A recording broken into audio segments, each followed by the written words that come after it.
Yeah. So far?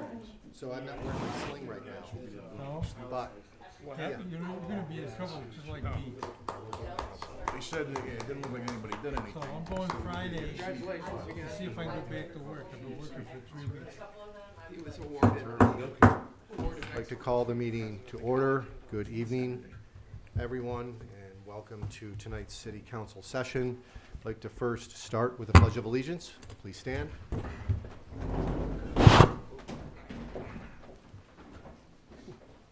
I pledge allegiance to the flag of the United States of America and to the republic for which it stands, one nation, under God, indivisible, with liberty and justice for all.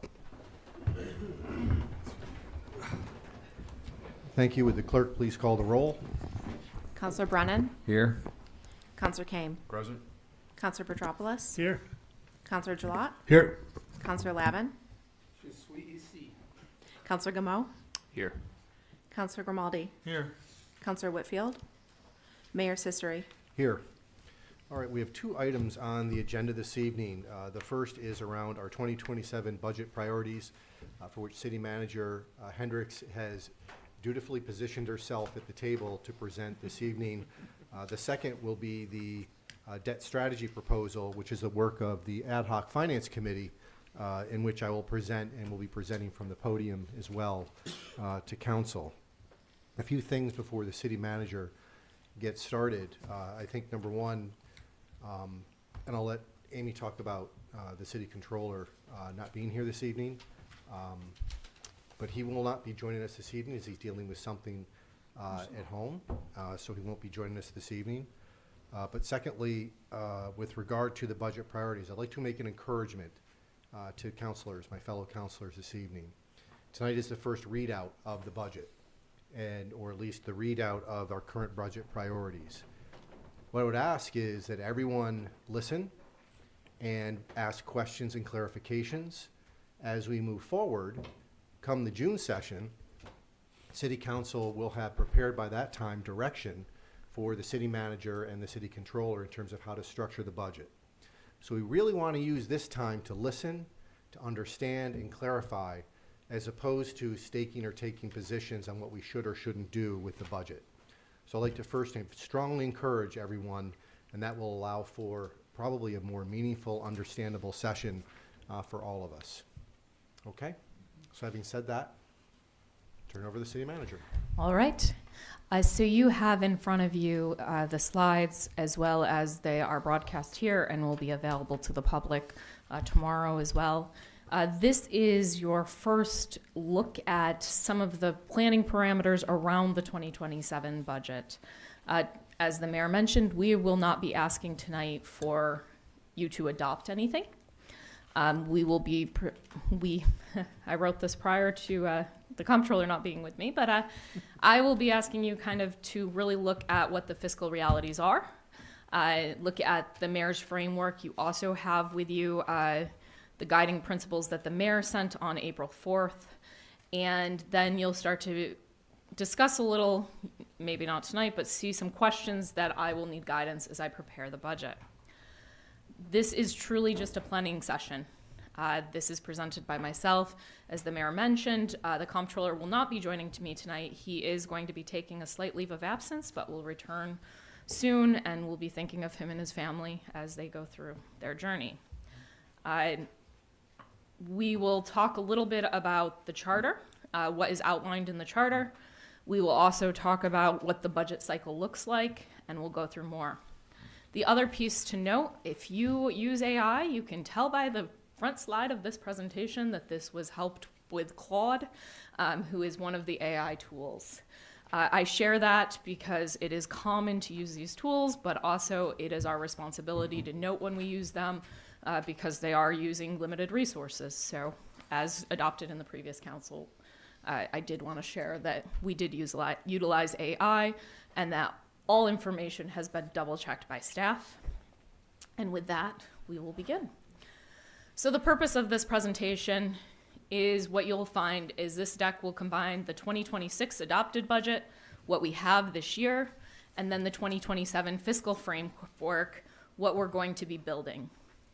There are 3 columns. What this shows, the actual 2026 numbers, why it matters, what spaces we may have to pull, if we're building with a structural gap, what that means, how that comes to council direction, and then the mayor's direction. As I pointed out, there was a memo provided by the mayor on April 4th, and what we did for this presentation in developing it is assuming that this represents a council policy direction, because the council as a whole has to create those policy directions. So that's per charter section 3.2 and 4.2.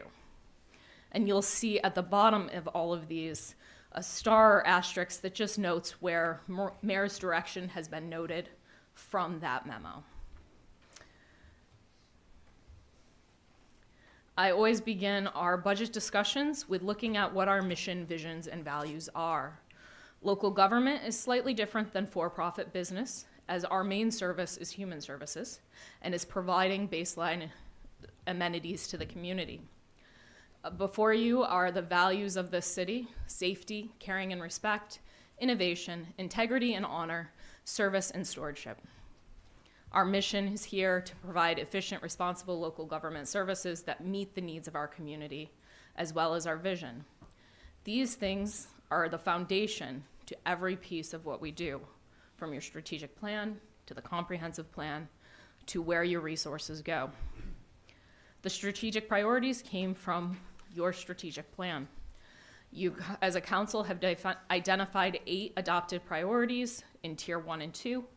And these are those priorities: housing and development, budget and finance, downtown and economic development, infrastructure, recreation and youth, public safety, governance and oversight, and shared services.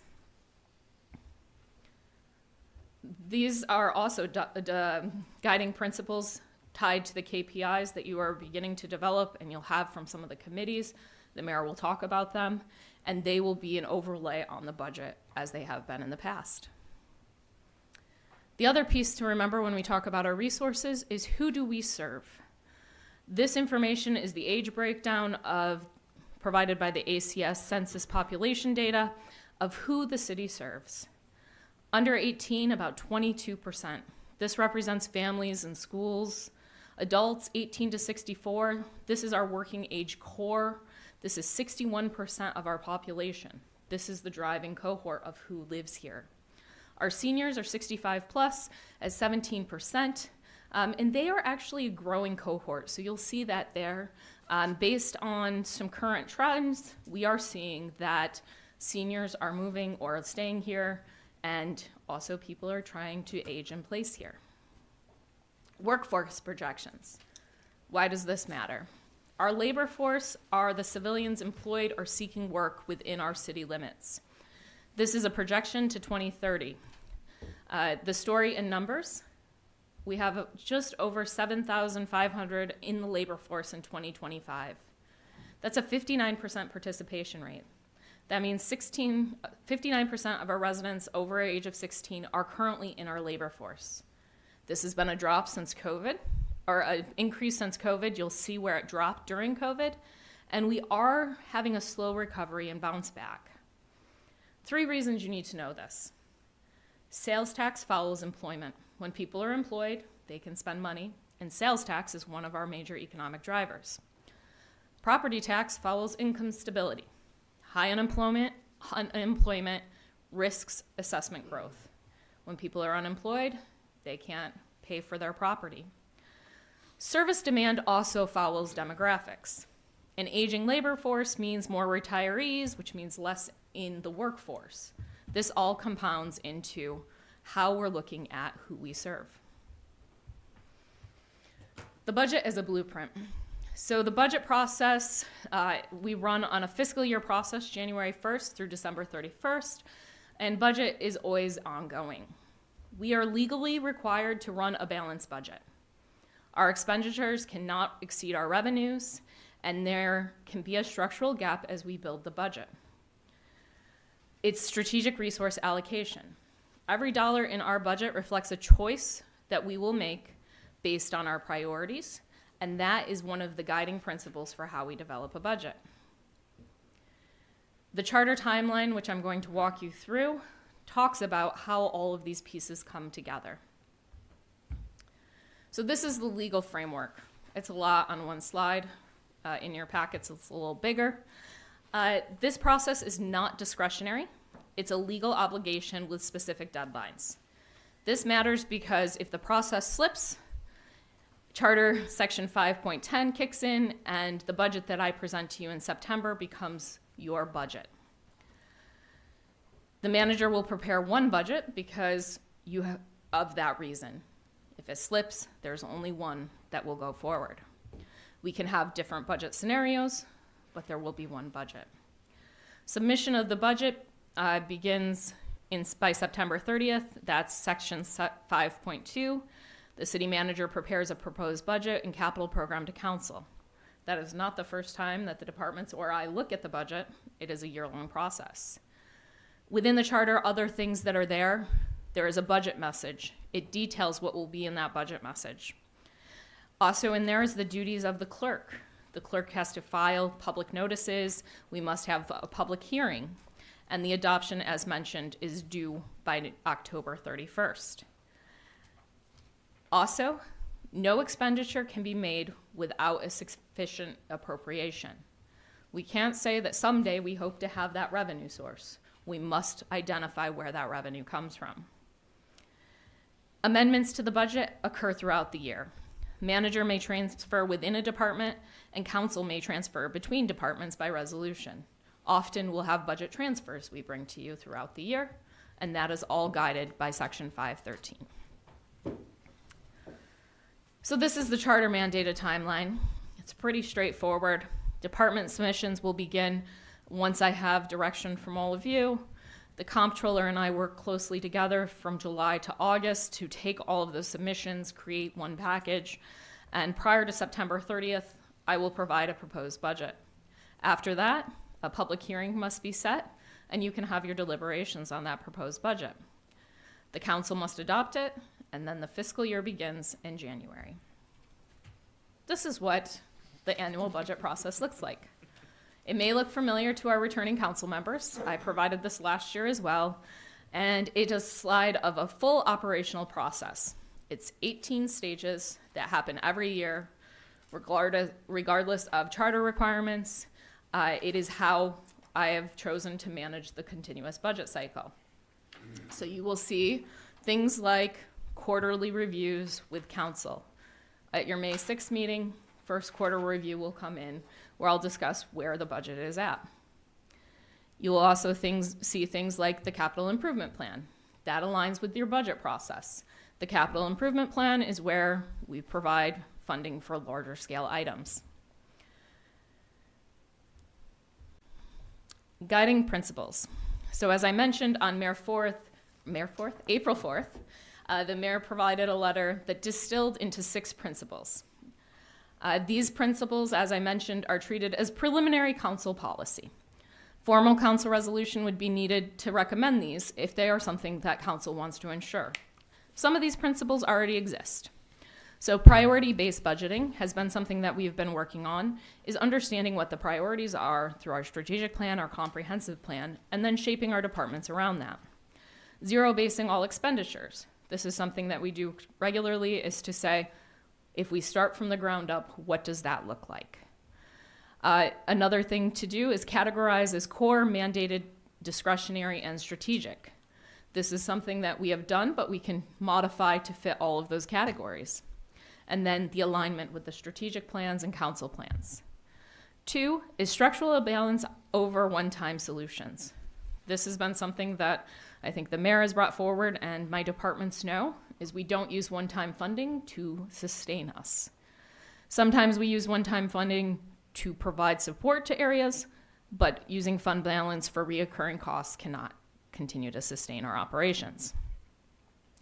The multi-year financial perspective, all decisions evaluated within a 5-year outlook. Again, short-term actions must not create long-term deficits. This is something that we have been spending some time on, and as part of the work program this year, the finance department and the comptroller were looking at beginning more of a 5-year projection as part of the budget process. That is estimated to come into play in Q3 of this year, but is something we could reprioritize if we wanted to shift other things. Number 4 was protection of core services. This is the priority order provided by the mayor. Public safety, essential infrastructure and services, legally mandated functions, and discretionary services. We'll dive in a little deeper on some of these in future slides. Shared service focus, looking to identify opportunities to partner, share, or contract. This is also a council strategic priority, so you can see how they come together. And finally, I think this is something we can all agree on, is the respect for our taxpayers. There is a tax burden that people carry.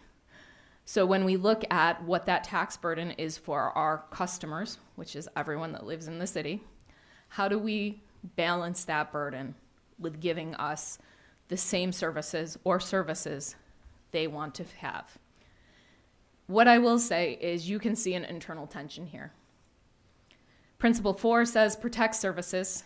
Principle 6 says limit tax increases. Sometimes these are opposite principles that will pull us in different directions. What we need to do, and you will as a council, is come up with ideas on how to manage that, provide us some direction as staff, and I'll bring to you something that shares those values.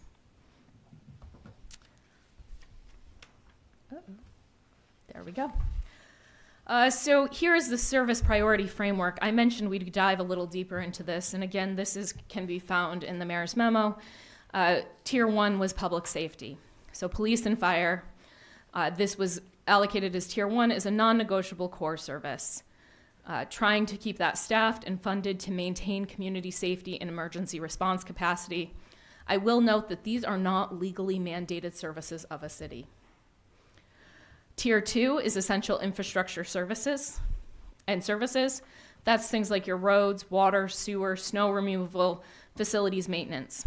This is the physical backbone of the city operations.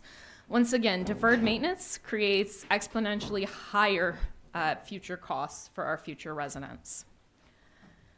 Tier 3 is our legally mandated area. These are things that are required by local, state, or federal law. They cannot be reduced or eliminated without legal consequences. For example, I'm sure many people, and I'll pick on Tina, would like to remove the assessor's department. That is legally mandated. We must have an assessor. It's the only one that you have to have, That is? By the state law. state law. There are other obligations for federal and local. Says our assessor on the council. Yes. Discretionary service. These are important services that our residents depend on, but they're not legally required. They could be subject to reduction, restructuring, or elimination under budget pressure. This is something we would look at by program inventory. Under here are things like our recreation or planning, certain contractual services, our parks. Budget development framework. So this is a mix of different deliverables that also were in that memo. 7 deliverables for this: a baseline budget, current services, full costs of maintaining everything that we currently do. I always begin with this as part of the budget presentation so that we understand what it looks like, and we'll dive into that in a few minutes. A structural gap analysis, which is an analysis of projected cost increases versus current levy and tax cap, breaks down recurring versus one time. We'll talk more about that in a few moments as well. Departmental program inventory. So we do this with each department. I have meetings with them throughout the process where they break down all of their services. In the budget book, we also break those down, but are there ways to bring that more in front of council? That's something we can discuss as well. 3 budget scenarios: a status quo budget, a moderate adjustment, and a structural balance within the tax cap. We'll talk about what those could look like. Workforce and staffing analysis, again, we'll dive into a little bit of that today. Revenue and fee review. Each year, as part of the budget, you adopt a fee schedule, which departments look at what the fees are. An important note about fee is the fee covers the base cost for doing that service. As a municipal government, you cannot make money off of your fees. I do think, though, there is always a place to look there because the cost of doing services often go up.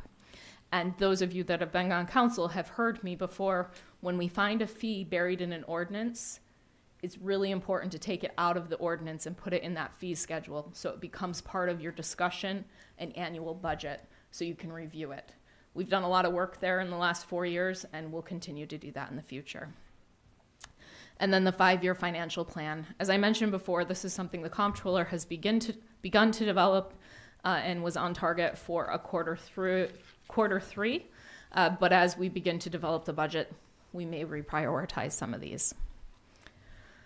So let's take a break because this is where Adam would take over, and I'm going to take a little sip of water. Talk about 2026. This is our current year. There are 6 big things here that I would hope at this point, maybe some of the members of council have memorized. If not, I know not everyone's a number person, but Mayor, I'm sure you have them memorized. 22.9 million. That's our general fund total. It was up 8% from 2025. Our property tax levy, 9.27 million. That was a 4.5% increase from 2025. Our tax rate, 12.71 per thousand. That's what our tax rate is in the current year. Fund balance, 4.71 million, or 22% of our total. Median home tax bill was $1,824, which was an increase of about $83.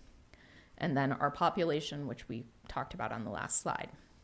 We'll also talk about utility funds and how they come together within the budget process. So here we are. Utility funds are not the same as the general fund. When you vote on the budget, you'll vote on 4 different budgets. You'll vote on a general fund budget. You'll vote on a water fund budget. You'll vote on a sewer fund budget. And you'll vote on workers' compensation, which is an agreement with the county. I wish I could say that that's something you control, but it is not. Within the general fund budget, we talked about what those operations are: your police, fire, DPW, streets, recreation, administration. That is funded by your property taxes. Your water fund is at $4.1 million. It's 12.5% of our city operations. That is where we have our water treatment plant, our distribution systems, our billing. That's funded by your user rates, the people that use the water. Your sewer fund is $5.9 million, 17.9% of city operations, and that's your wastewater treatment plant, it's your collection, it's everything that brings the sewer and wastewater from your homes, water to your homes, and administration. Similar to the water fund, that is done by user fees. Where they tie together. We share employees between these 2 systems. They are the same people. They receive one paycheck, but there's different allocations from different plants within their paychecks. They have shared cost pressure. Health insurance does not change if you work in the wastewater treatment plant or if you work at the Department of Public Works, Buildings and Grounds. You will see there is an interfund transfer in 2026. $693,000 came to the general fund for the shared administrative charges. So we charge there. There's also shared governance. As I mentioned, one council adopts all 3 budgets. Where are they separate? So there's no cross subsidy. Water and sewer money legally cannot fund general fund operations. You also have to follow a user rate benefit test under New York state law. We've discussed that somewhat as we've looked at the water and sewer rate study. Different revenue authority. General fund is not bound by New York state property tax cap. That does not go into that property tax calculation. Separate fund balance. We have to maintain all of those funds differently. And separate debt. Each fund carries its own capital debt. The general fund debt service is $2.38 million, is wholly independent from water and sewer capital programs. As a city, we do have to look at all of that. A key insight here at the bottom, you'll see a structural gap in the general fund problem. Utilities are healthy, but staffing pressure spans all 3 departments. which is why rate assumptions apply everywhere. So now that we've covered the fund structure, the rest of this deck is going to focus on the general fund. That's because where the tax cap, the other pressures you'll see, is going to be from there. That's when you hear structural gap for the remainder of the presentation. We're going to be talking about the general fund unless I say otherwise. If there's a note where we're talking about the other two funds, I will bring you there. So this is the general fund revenue structure. This is our pie. You will see property tax and tax items is nearly half of the total pie. This is the tax levy. This is also pilots, special assessments, and interest and penalties. The non-property tax, so that's sales tax, hotel room occupancy tax, franchise fees, that's all the 24.5%.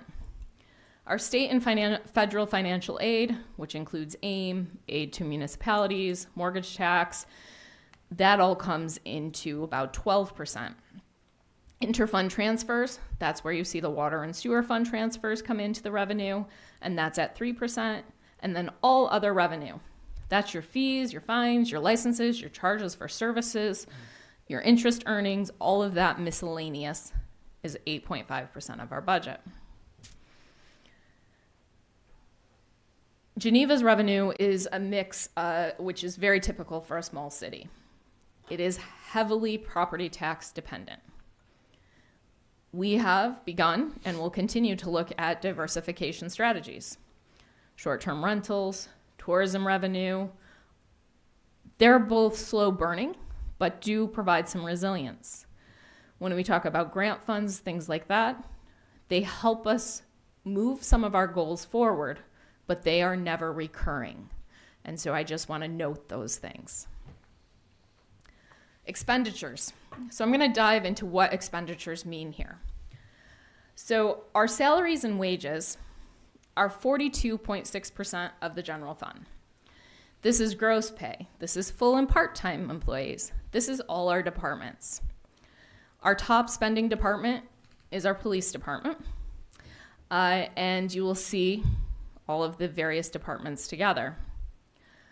Our second piece is the employee benefits. This is 25.2% of the general fund. A lot of these are mandatory and negotiated. So PFRS retirement, you'll see up here, that's police and fire retirement. Their system is different than our other employees who are in the New York State retirement system. FICA and Medicare are expenses that as a business we have, and then you'll see our health insurance on here. Contractual services is often an area of discussion. Our contractual services are anytime we contract with someone else. So utility costs, because that's a contract with someone else. Highway contracts. Highway contracts include things like televising the lines when we're going to do line repair.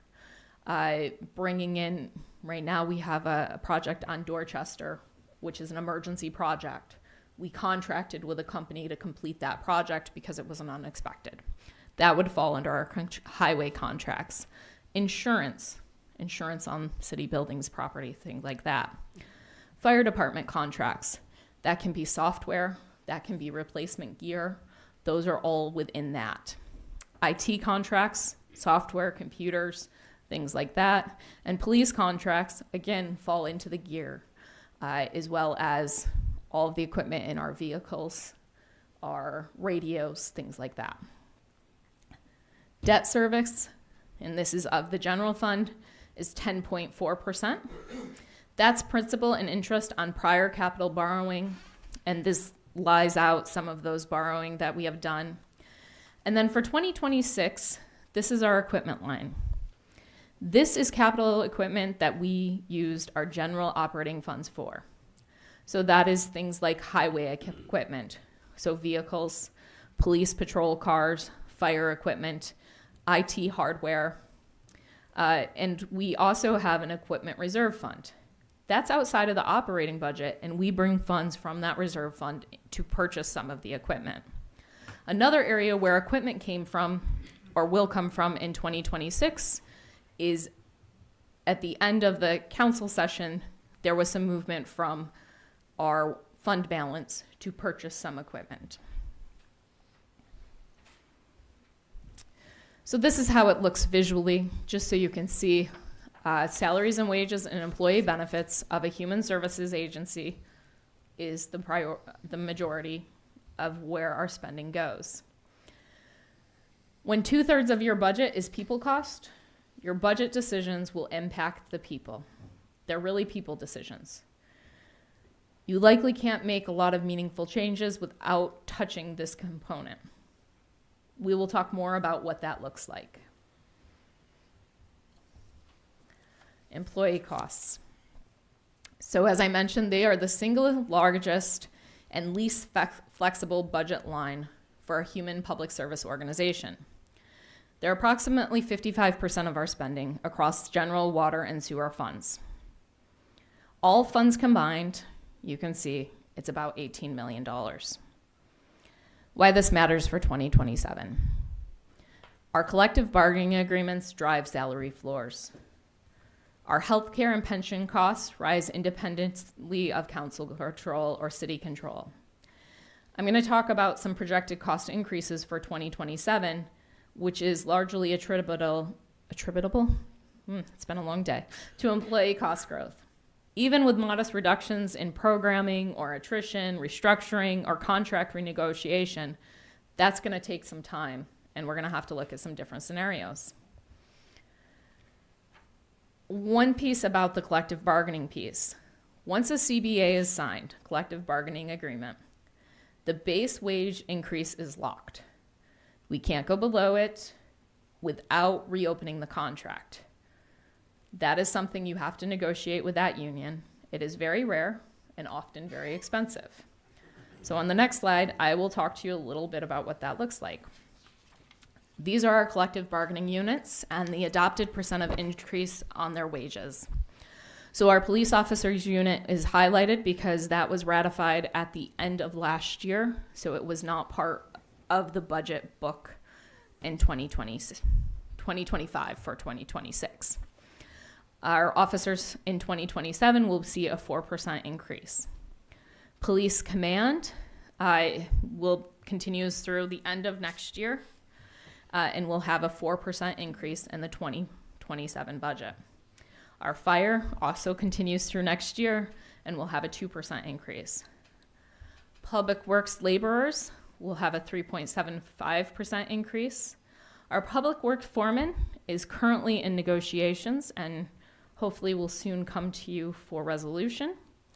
And then our municipal employees unit will begin negotiations very shortly, which will lead to next year's decision. For our unrepresented employees or our management employees, they follow the highest and lowest of the previous year's contracts. And so they fall within that range. So it could be between 2.25 and 4.5 in 2025, 2.25 and 4.45 in 2026, and so on.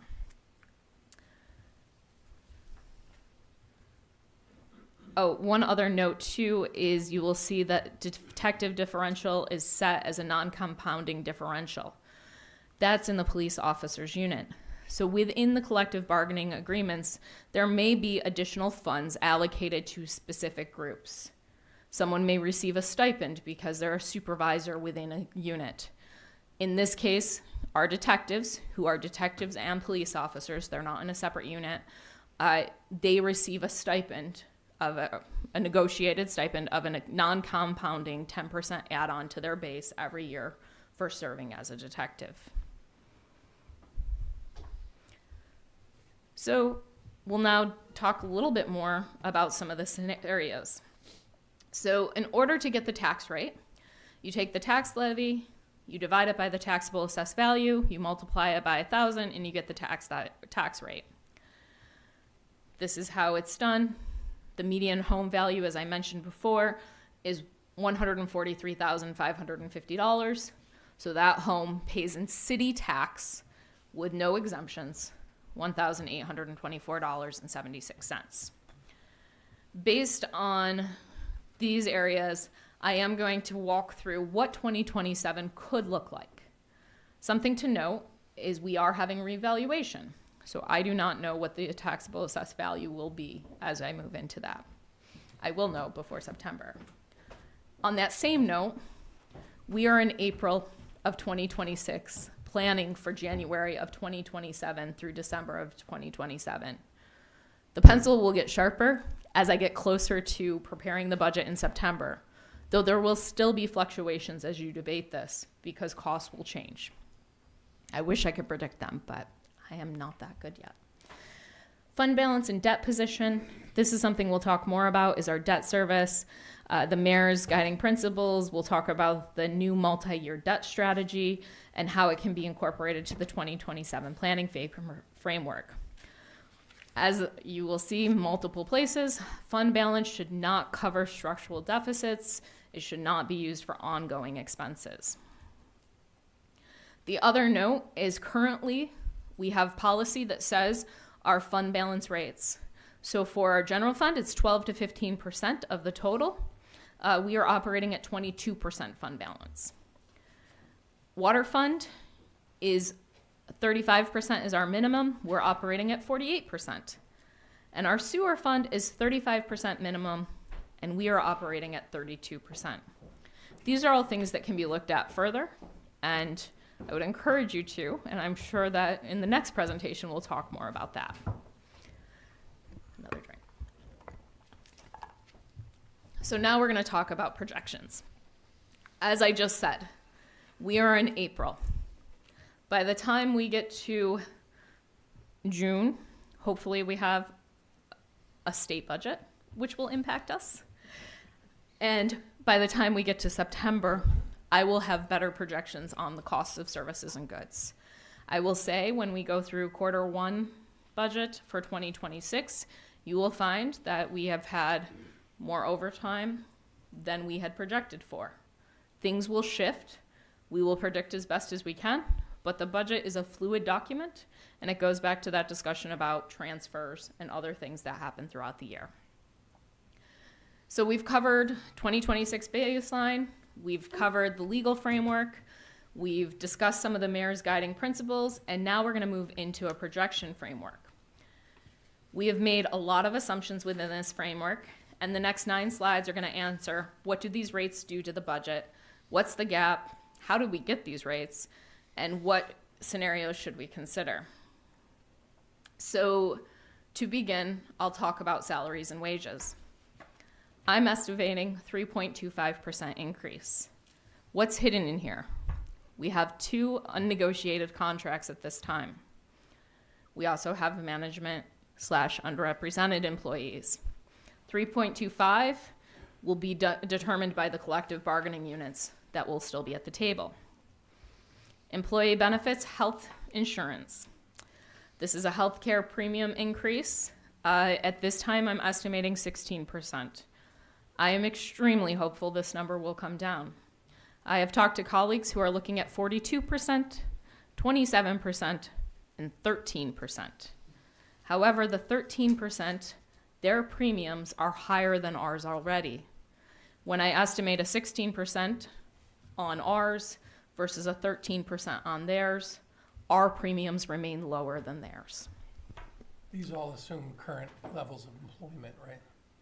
These, we'll get there. Okay. These are all assumptions on any employees we have. We'll have 3.25, 16% on health insurance. Retirement costs. This is a challenging one, and those of you that were in agenda setting already heard my thoughts on this a little bit. The challenge being the state is looking at changing our pension system. This is good news for some employees because it may change the tiered system. The challenge to the local governments is without some relief from the state, those costs will be bared by the municipality. So we will look at that. At this point, the 8% is an actuarial increase. I could look at this another way that I ran out of a bit of time to compare, but I will have in the future, where we look at tier 5 and 6 disappearing and holding it at tier 4 rates. That will move that 8% probably up considerably. Do you mind if I make just one comment Sure. here. Counselors, just to outline what this is, and there's been some press regarding this recently, and the state budget that's currently being debated incorporates a proposal for Tier 6 and apparently Tier 5. And I just wanted to categorize for you what that would mean, including the potential impact, as well as some potential action by City Council. What the proposed changes do, just in a nutshell, is lower the retirement age. It actually reduces employee contributions. It increases pension payments, as a couple of the examples. And they're for very noble reasons around retention of employees, attract and retain employees, workforce shortages. Really, the idea is very noble in terms of what it does. The impact to us potentially is fairly significant, and as City Manager Hendrix is saying, that calculation is to be done or completed, but you can estimate that it would be significant. What I would like to encourage and present to you as a consideration for as early as our Thursday meeting, if not shortly thereafter, as this budget's under discussion, is a resolution to be prepared for the state that would, of course, characterize these, including the potential benefits of this action, but noting that this equates to, in my mind, an unfunded mandate that we have no control over. And if there is, or should there be, consideration from the state to pay for this. Otherwise, our property taxpayers bear this burden. And they're already burdened enough. So what I would like to present, and I know we have a procedure around this, but there is an emergency process that will allow us to consider a resolution that we could forward to our state legislatures, to the governor's office, where if they're considering this, to at a minimum pay for it, so that if this comes to bear, we wouldn't receive an additional undue pressure on our budget. So I want to interject this at this point, and lay that out for the counselors as something that may come to your inbox as early as tomorrow. Okay, thank you. Thank you, Mayor. So the other piece is Social Security, following just a standard CPI assumption of 3%, or 3.25. Sorry, I jumped over. Social Security follows salary growth. So if I'm looking at 3.25, that's how that would go. Contractual services, I follow just a general CPI of 3%. I will say that may be a low estimate. I usually like to go higher, but for these purposes tonight, again, this is just the first draft. In this, I did hold equipment flat. After reviewing the mayor's memo, I wanted to hold what we purchased flat. That means $949,000 for next year. We can look at that further. And then debt service is held flat. We will have a change in debt service. So we have some debt, if you look at the previous budget, some debt coming off and new debt going on. But the way that had been created is that it will be fairly equal to what the new debt payment, the past debt payment and the current, will be about equal. Another note on debt service. The capital improvement program is part of the budget process. However, the payments on the capital improvement program do not occur until the year after the budget. So if we obligate funds as part of the capital improvement program for 2027, we do not pay on that debt until 2028. So here we begin. This slide shows a discussion the mayor and I had was, what could this increase look like? It really looks at about 20%, and that's what was in the letter as well, and that's based on all the multi-line pressure. I tightened up a little on that percentage, as you will see, because I changed some of the estimates, tried to be slightly more positive. At the same time, 20% to 4.7, that's a big, it seems like a dramatic increase, but I also want to find a way to be sustainable. So we will move through some of this. The estimate is about a $5 million structural gap.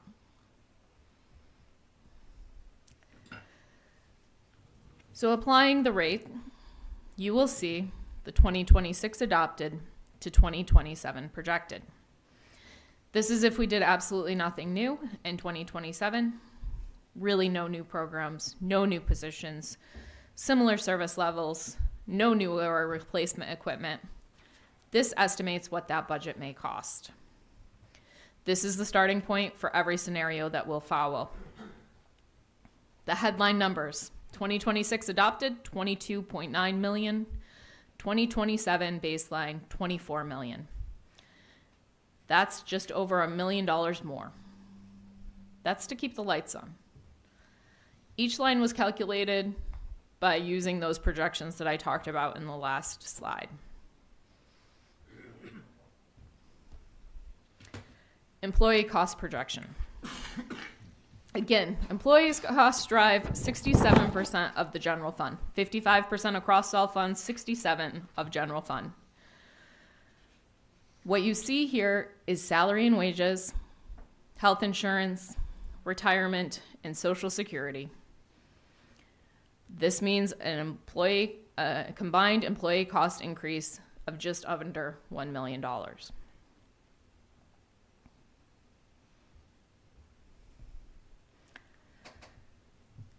When we look at projected revenues versus projected expenditures,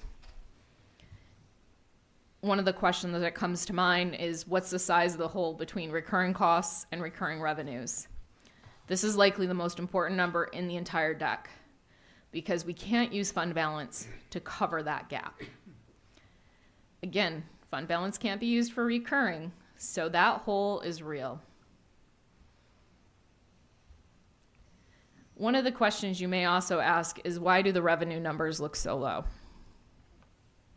And I just lost my pointer. All right. This slide, again, shows recurring revenue only. It excludes the appropriated fund balance from 2026 of 1.1 million. That was one time. It also excludes the equipment reserve appropriations of 90,000, also one time. And then any interfund transfers that were one time. So including those would bring the revenue closer to 22.38 million. But because of taking out that recurring cost, you see only 20 million.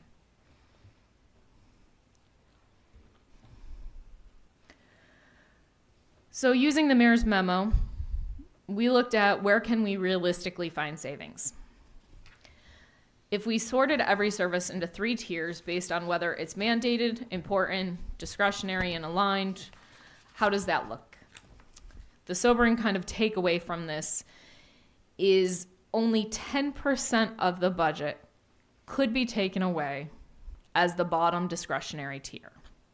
And that would be removing things like our recreation and community service, any select special programs, non-mandated contractual services. If we were to look at through the direction in the previous memo and say that public safety, core and mandated are all non-discretionary with no changes, you will see that that's 65% of your general fund. What's important to think about here is why these things all come together into one budget and how we prioritize them. So here are 3 first look scenarios based on this gap. This slide uses total projected revenue of the 22 million, which does include the one-time sources, to say we were to look at using that funding again. I would not recommend that, but this is just for discussion purposes. What you'll see here is scenario A is status quo. We'll just tax our way through it. The budget stays at this new $24 million amount. We don't do any cuts. We close the gap with a tax levy. Our new tax rate would become 14.94 per $1,000. For a median home, that would be an increase of $326 a year. That also will exceed the 2% tax cap, which is not actually 2%, but there's a huge calculation that we'll provide at the end of the year. But it would also mean that you would have to override that tax cap and put that burden on the taxpayers. Scenario B is a moderate adjustment. Target 3% reduction in projected costs. That means your gap decreases slightly and you have only a $12.97 levy in your tax rate. Your median home sees an increase of $37 a year. Your remaining gap after your levy plus savings is about $275,000. How can you fill this gap? Increase some fees, shared services, contractual savings, other things may apply. And then scenario C is a structural balance. Close it on the expense side. In this scenario, you'd close the full $1.6 million with expense reductions. You would reduce projected costs, which means you would likely reduce staffing or restructure. You may remove programs. You may look at some additional proposals and shared services. You would carry no structural deficit into 2028. So slide 26 shows scenario levels with dollar level detail. What this is going to show you is what does that mean for services. So scenario A is status quo. This is an attempt to maintain all current programs and staffing. What I will say with scenario A is it'll maintain those programs and services, but it will not expand them, and some may still need to be reduced because of the increased costs. This does include the full 20% cost of rise. It includes no service reductions, tax rate increase could be significant. It does satisfy Principle 4 from the memo, but conflicts with Principle 6, as we talked about at the beginning. Can I ask just a quick clarifying question Yeah, on sure. the previous page in terms of scenario B and C? Scenario B reduces the gap within the 3% range. That 3% is the tax increase, correct?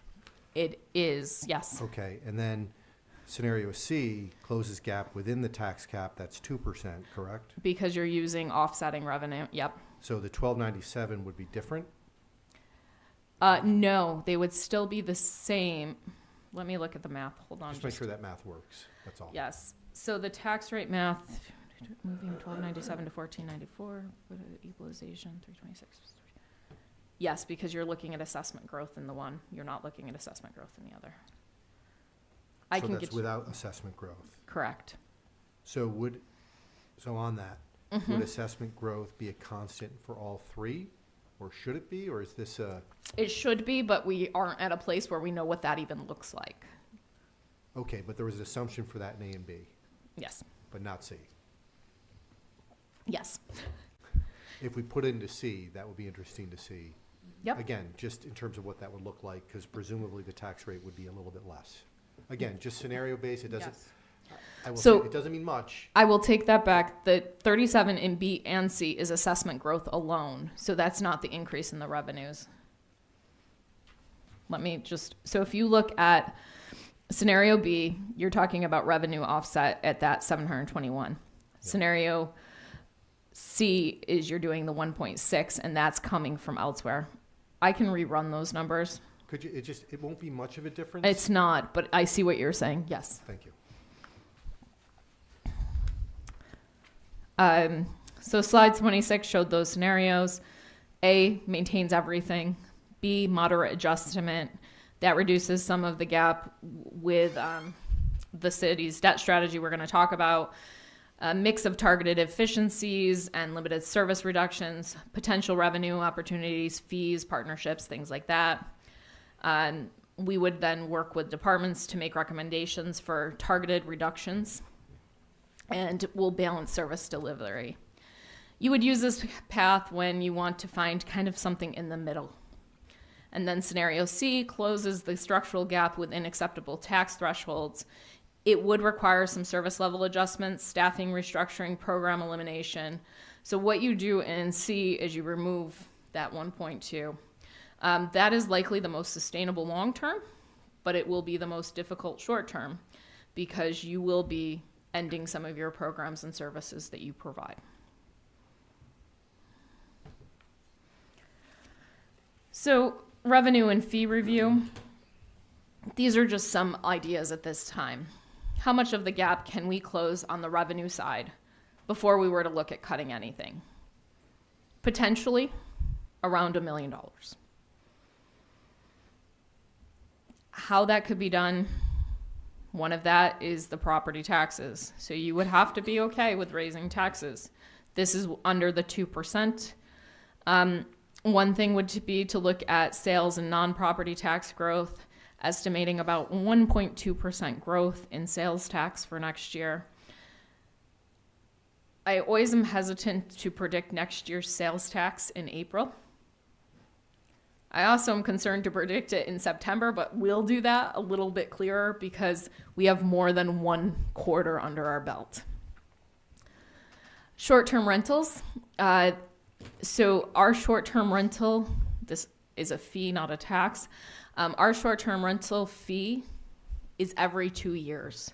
Next year, you will have the short-term rental funding coming back into the budget. That is likely to happen. It does say new because you don't have it this year because the big chunk was last year. We'll still have some new short-term rentals that will pay that fee and will be on the other years. But because it was implemented in 2025, you would then see that fee again in 2027 and so on and so forth, the larger chunk. AIM increase, hopefully, that comes through the state budget. This is the total actual of that. This includes the increase that we're hoping to see. Fee alignment, again, this is departments spending some time diving deep into the fees. This is a 15% growth factor within here. There is some high potential to do this. Some of our fees are likely under-aligned with the cost of service. So that is something that we will look deeper in. And then property disposition and sale. There is some potential there. There may be additional properties that we look to sell. I will say this projection is extremely high. We have been running around 75 to 80,000, which is good. I don't know how many more properties that we'll have that will pull that kind of figure. Some other things to think about. So on the left column, you'll see some revenue opportunities. I talked about fee alignment, short-term rentals, AIM, non-taxable entity contributions. This is something else that we have been discussing and looking at. These are partnership contributions or pilots that are voluntarily done, and then property disposition. On the other side are cost containment strategies. This is workforce and labor management. You could look at attrition-based staffing reductions. We are always looking at our future contract structure, but we can continue to look at that. We've been working on healthcare and benefit plan redesign, and we continue to do that as well. We can continue that forward, again, with new CBA ratification. Service level adjustments, Tier 2 and Tier 3 services, as outlined in the strategic plan, could be evaluated for reduction or elimination through programming inventories.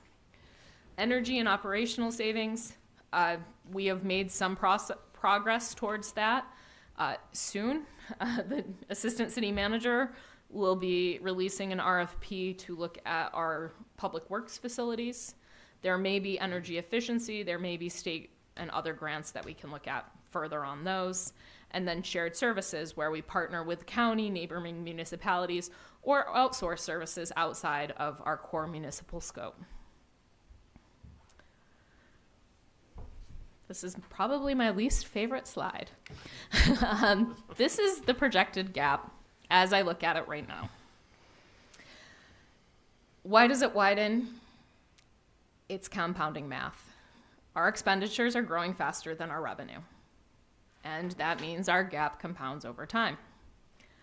Our annual growth assumptions in post-2027, if we were to say our salaries grew 3.25% per year, if we were to use all of the other metrics that I provided with some variations, So health insurance, let's assume it stabilizes and we come down back to a single digit number. I'm going to use 8%. Many places have not seen that in years, but let's hope for that. So if we projected that eventually we come back to 8%, I'm not going to dream of the days of 3%, but 8. Retirement, similar projection for now. That may change with the adoption of the budget. Social Security tied to that payroll. Use a CPI of 3% for our contracts. This also maintains our equipment flat and our debt service flat. I cannot in good faith tell you that that would be something that you should look at.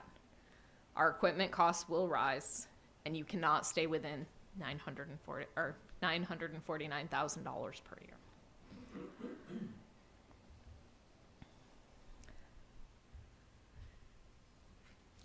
I want to talk a little more about staffing. There's always a lot of discussion about staffing in the community. Oh, and my slide got messed up. Okay. This is the staffing changes that we've seen. We have 127.5 FTEs. That is not half a person. That is a part-time employee. In 2027, all of these numbers were held flat. I didn't add positions. I didn't decrease positions. They were held flat. The discussion has often been about the new positions we've added. So in 2023, we added 2 full-time equivalent police officers. They were reduced in previous years and brought back in 2023. We also removed 1 economic development FTE, which was a grants coordinator, and a 0.5 FTE from finance. In 2024, we brought on 2 FTEs within the Department of Public Works, 1 within Buildings and Grounds, and 1, I believe, in Highway. In 2024, we brought back that grant coordinator position. In 2025, no changes were realized with our FTEs.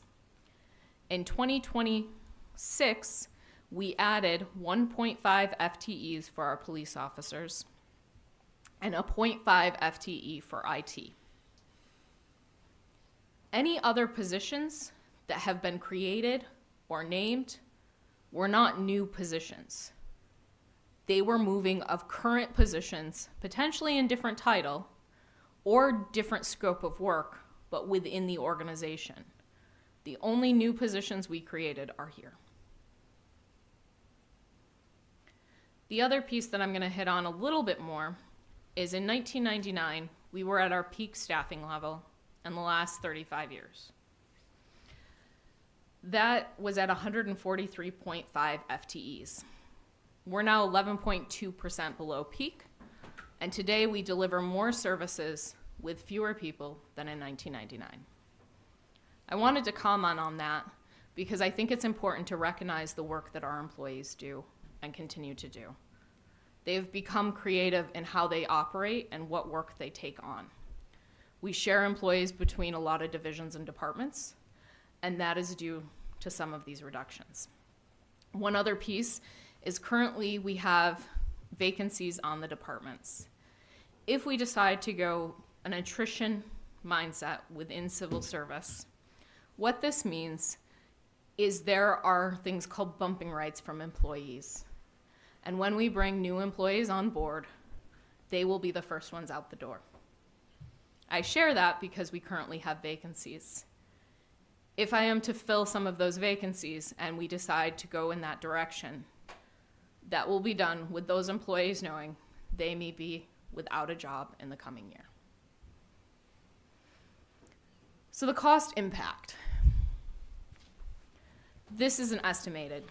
Even with zero hiring, the employee cost grows because the rates on every existing position will be going up. The top 4 categories are salary, health insurance, retirement, and total benefits. The fully loaded cost per FTE is going from about $122,000 to $129,000. That's roughly $7,500 per position per year. When we look at this, below you'll see total employee cost by FTE count and what attrition or reduction would yield. So with a reduction of an employee, if we are 2 employees, you can see what that savings would be.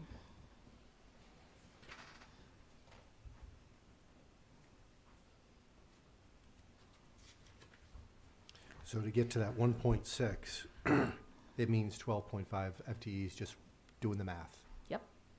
right? We would go down to 115 employees.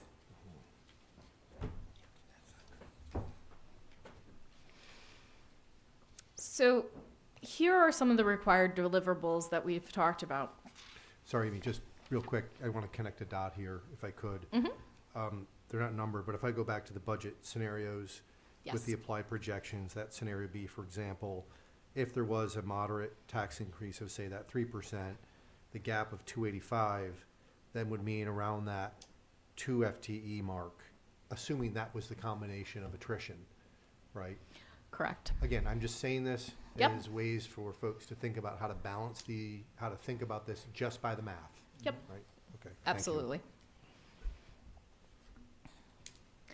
So these are the required deliverables. The city manager, myself, and our team were asked to produce the following deliverables. I share this because before this becomes the direction, it would be a council direction. Also, to just acknowledge what this may or may not look like. So the baseline budget, that is something that you will have. You have a lot of that already.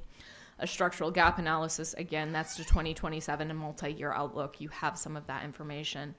Departmental program inventory and analysis with tier classifications, that's something that we work on with the department. 3 budget scenarios. Again, only one will be the city manager's budget, but we can look at different scenario basis.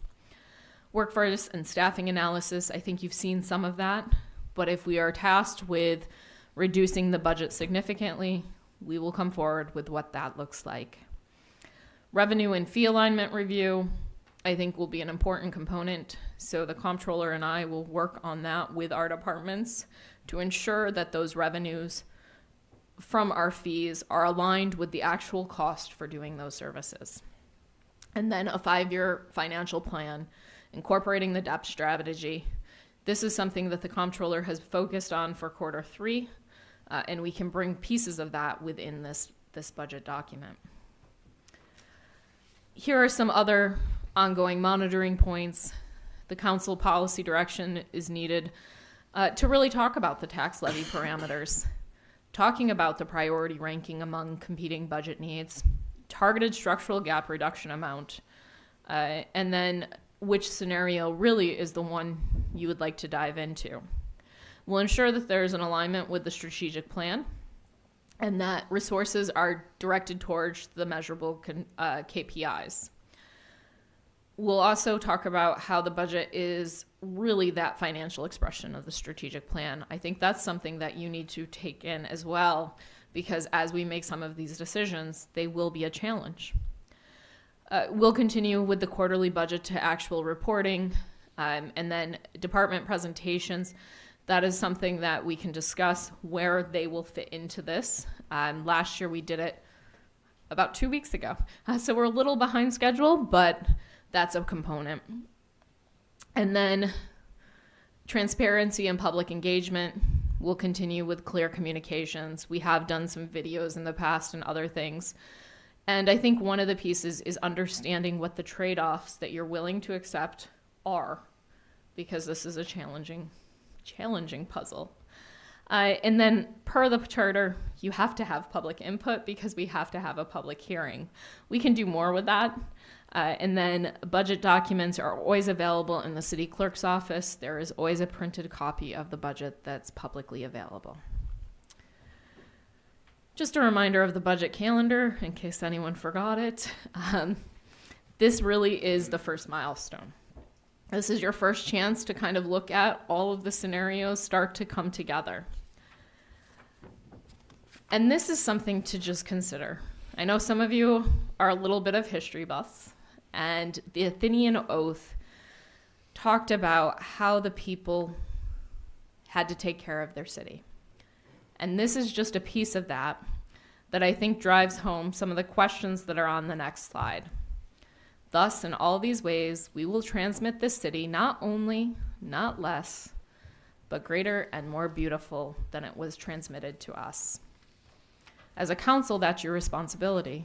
The council will continue to change now every 2 years, and it'll be your responsibility to transmit it on. These are the areas of questions that the comptroller and I built into really 5 areas of what would help us guide the document. They don't need to be answered tonight, but they are for discussion purposes of what is your acceptable tax levy increase. You have multiple options. One of the biggest things is that if you override the tax cap, you have to, by 6 vote, because it has to be a majority, you have to have that vote. That will determine the revenue ceiling and the structural gap size. If the council were to say 2% cap, we know already that potentially the gap is about 1.65 million. If you were to say go above the cap, then we know that you want to go further. And if the council were to say flat, the gap may grow because the cost pressure would absorb any static revenue. Question 2 is, which budget scenario does council really prefer as a starting point? Scenario A, which is status quo, scenario B, which is a moderate adjustment, or scenario C, structural balance.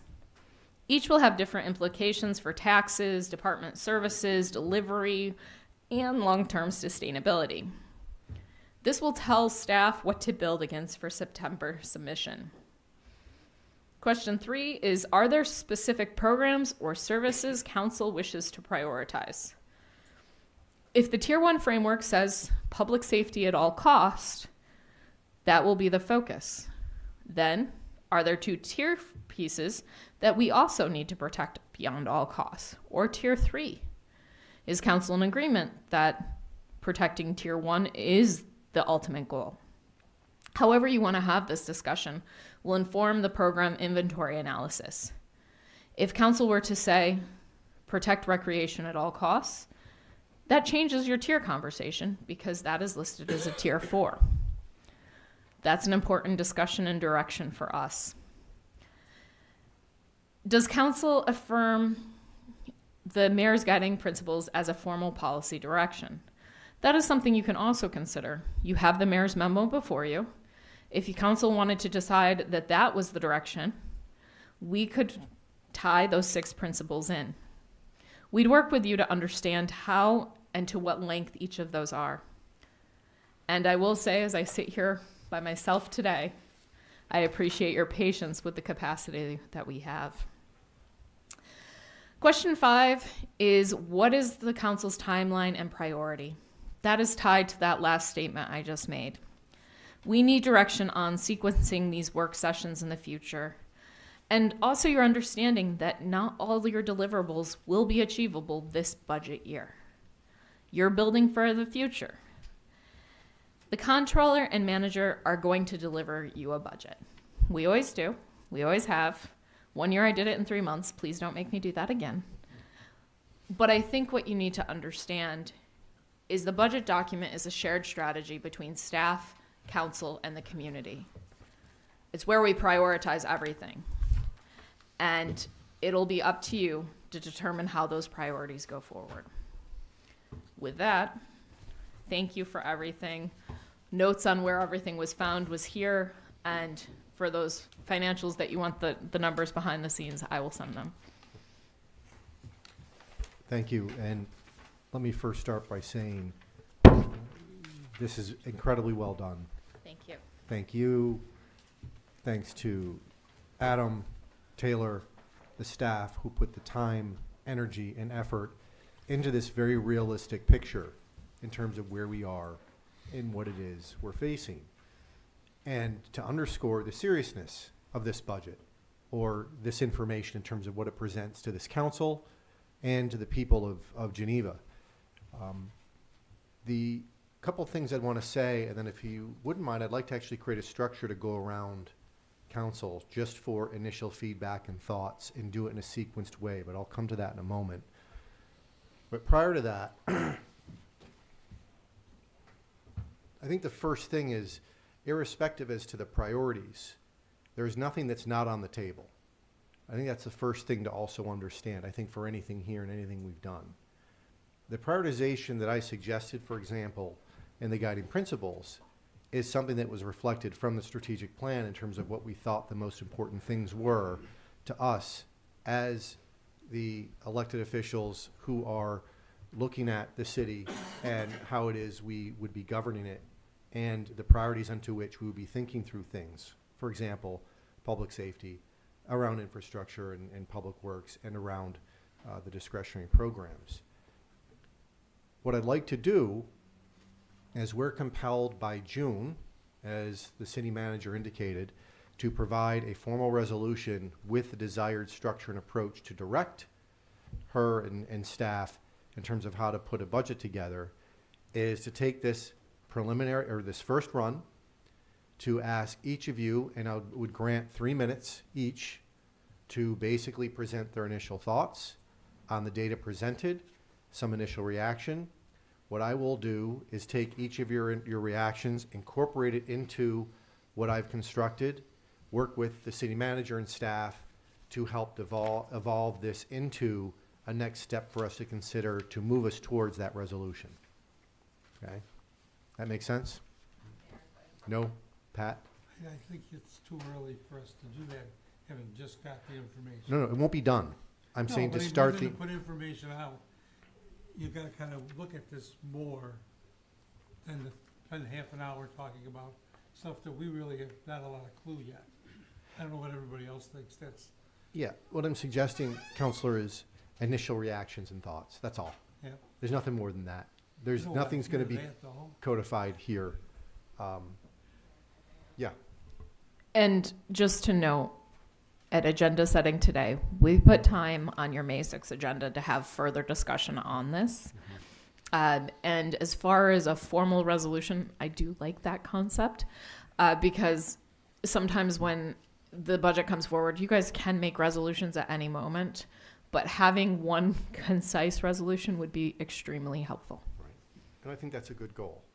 All right. So with that said, let's reserve comments. Let's go around. And by the way, if you have no comment, say no comment. We'll just continue on. But why don't we go around and Councilor Lavin, would you like to start, please? Sure. So for 3 minutes? First of all, I want to thank you, Your Honor, and the city manager, because this is a kind of open discussion that has not occurred in the past in my experience. It's putting it out there, and I think, to me, this is the first public expression of what I consider a crisis and have been talking about for some time. But that's not to suggest tactics yet on how to address that. But I do thank you for bringing this out. To me, it is a crisis. It's we just had a presentation that talked about potential for layoffs and services cutting, and those are all things that are routinely cause agita all over Geneva when these things come up. And I think that we do need to confront this both on the cost side, but also on the revenue side. And we tend to put those things that we consider too big to happen quickly on the back burner at a time when I think this is at least the beginning of a true discussion. A 20% tax increase would be, for the leading taxing authority in this county, municipal, would be a disaster on all fronts. But I really appreciate you putting it out there, and I look forward to further discussions. Councilor Gummo? I'm new to a lot of this, so bear with me. I agree with everything that Councilor Lavin has said. The thing that really struck me is your least favorite slide, where the gap continues to widen over time. And for this budget process, I would really like to see us not just solve for next year, but have structures or processes in place that make that gap not continue to increase. I realize that some of these things are beyond our control. Healthcare costs especially are particularly difficult for us to have any influence over, but I don't know. I would hate to have a win at the end of this year. Let's assume we do a fantastic job, only to be faced with the same scenario the next year, because there are runaway costs that are out of our control. That's my initial thoughts. That just want to make sure we're not only focusing on the problem directly in front of us for this year, but that we have a more comprehensive or holistic solution. Terrific, thank you. Counselor Grimaldi? I don't have a whole lot of comments, I just wanna, anyways, I think we need to look outside the box on our budget. I think we can't do what every other city does, and, I think we need to look at what services the residents actually see, because that seems to be the thing. When their tax bill comes, they'll sit there and say, we get no services from the city, because they don't see what they are. So we maybe need to put some out there that are visible. And that's my initial thought.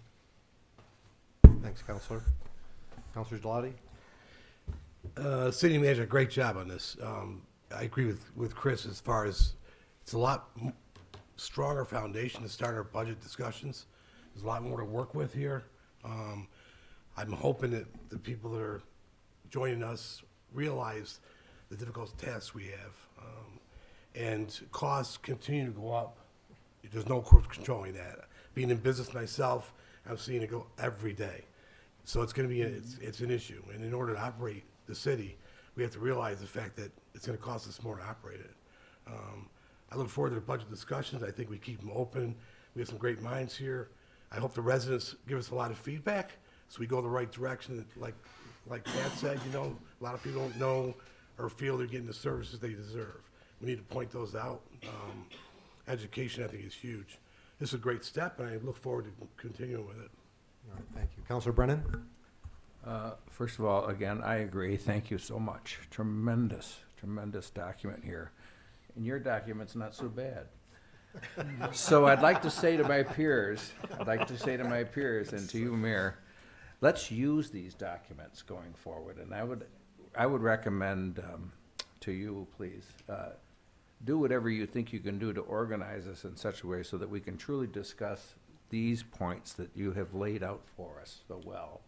We need to have a great deal of discussion. I say to the public that none of this is going to be a lot of fun here. This is a lot of work, and it's going to hurt. It's just the fact of the circumstances we live in right now. I've been saying for a couple of years now, it's not just a budget that we have to consider ourselves in. It's the economics of running a municipality. We're just one of many municipalities in upstate New York, and everybody has their challenges, but you have clearly laid out the ones that we have. So again, I'd encourage you to do whatever you can do to, let's use these documents. Thank you. All right. Counselor Kane? Thank you, Your Honor. First, I'd like to thank everybody that came before me for putting us in this situation. And it's anybody that's sitting there watching, it'll give you a stomach ache. But we're going to have to make some hard decisions no matter what. But we got to make sure when we make those decisions that we keep the taxpayer and the people of Geneva in mind when we make them. We're not going to be able to make everybody happy, but we have to make decisions that's the best for everybody. And it might not be popular, but we really have to do something because obviously it's not sustainable. So we're going to have to tighten the belt a little bit and get fiscally conservative and just whatever we do, I hope everybody keeps the taxpayer and the people of Geneva in mind when we make these decisions. Thank you. Counselor Petropoulos? Well, since I'm going last, I guess a lot of the points I agree with. Miss City Manager, you have earned your next chai latte with oat milk. You have. Great job. Mr. Mayor, great job on your end. Yeah, it's not going to be fun. All right. People are going to make noise. If they want to make noise, they can do it right here, not on social media, not rumors, not in the papers, you know.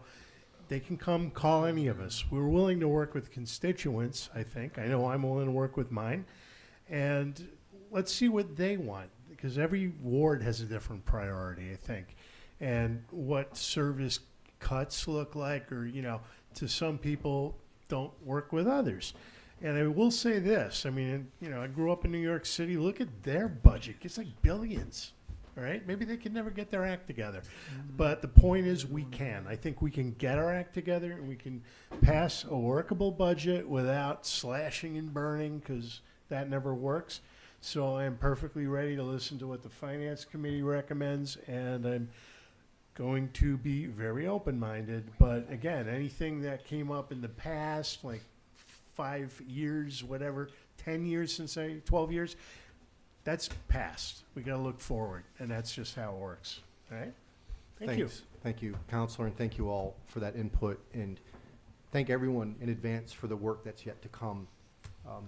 As many of you have said, it's not going to be easy. There is a structural issue, and I share with Counselor Gummo, the idea here in what I will be presenting in a moment is how to address this structural gap and to move us towards long-term fiscal sustainability, but certainly avoiding shocks, shock therapy, if you will, and creating a combination of either massive cuts or massive tax increases, but to have the patience to avoid what could be a much more disastrous scenario that we see, quite frankly, in other municipalities not too far from us, who are facing much more difficult decisions than we are this budget cycle. Not that any decision we're about to embark upon is easy. I can't stress that enough. So having said that, we'll take a 1-minute break, and then I'll come and I will stand before you and present the debt strategy and financial framework as one of the approaches out of the Finance Committee, the Ad hoc Finance Committee, to help address some of these issues. So, oh, no, not at all. And I have to remember to turn the mic on over here. It's very different. I do just want to say, for members of council or members of the public who want to have discussions about this or understand it more, I do only have 24 hours in a day, but I try to use it well. So please feel free to reach out, connect with me, and I will find time. So please do. And newer members of the council that want to understand a little bit more, happy to meet with you. Yeah, agreed. And I think already the emails dinging, the phone is texting, the folks are already talking about things, and I would encourage all to follow that, to listen to your constituencies, take in their consideration, report them back, and certainly to have an open ear and to invite and encourage public participation in this process. So I'm going to take just a minute to get myself settled, and then we'll proceed to the next part.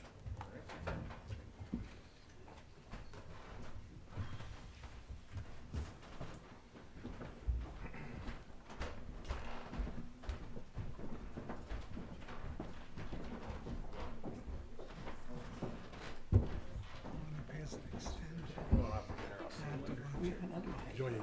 Save me a seat. I didn't realize he was an undertaker. Oh, yeah. I think we got a special deal. We're getting a special deal now. I'm good for deals. Undertaker in business. Undertaker, we're gonna be, you can worry about getting buried, we'll get your casket, roll you out. No, I have my plan in place. It's put me on a boat, you know,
you don't pay taxes because sales tax. Yeah.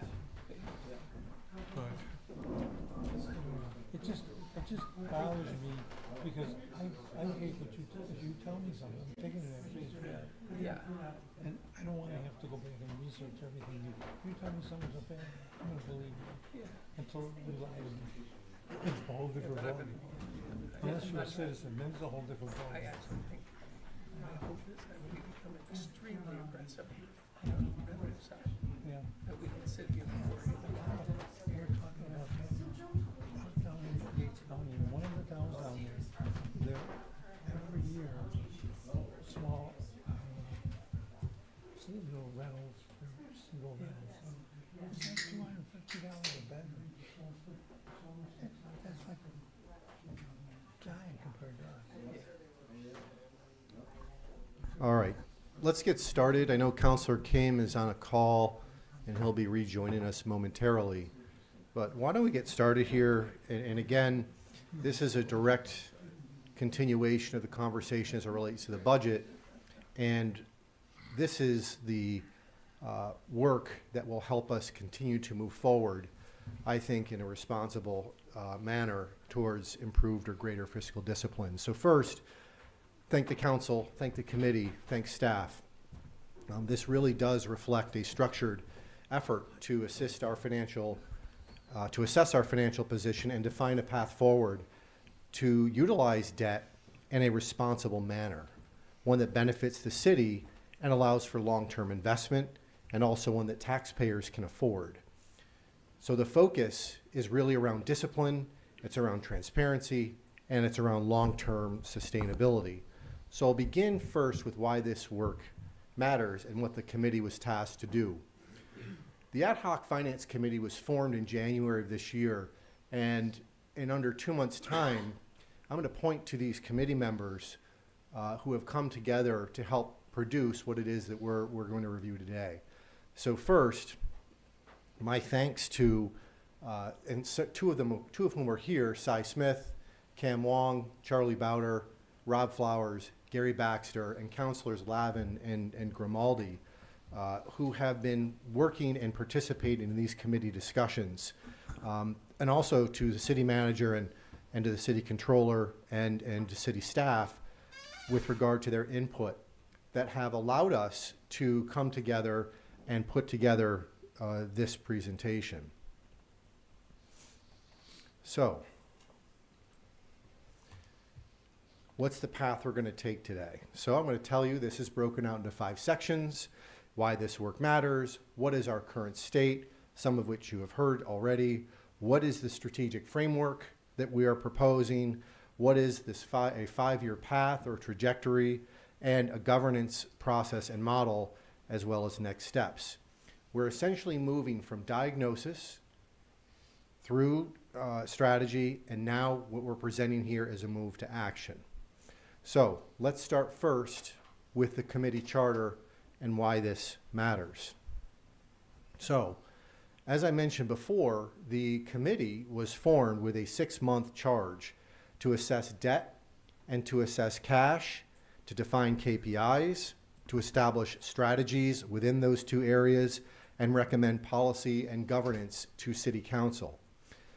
This focuses on the debt portion, and this is done and been done in a very structured and deliberate way.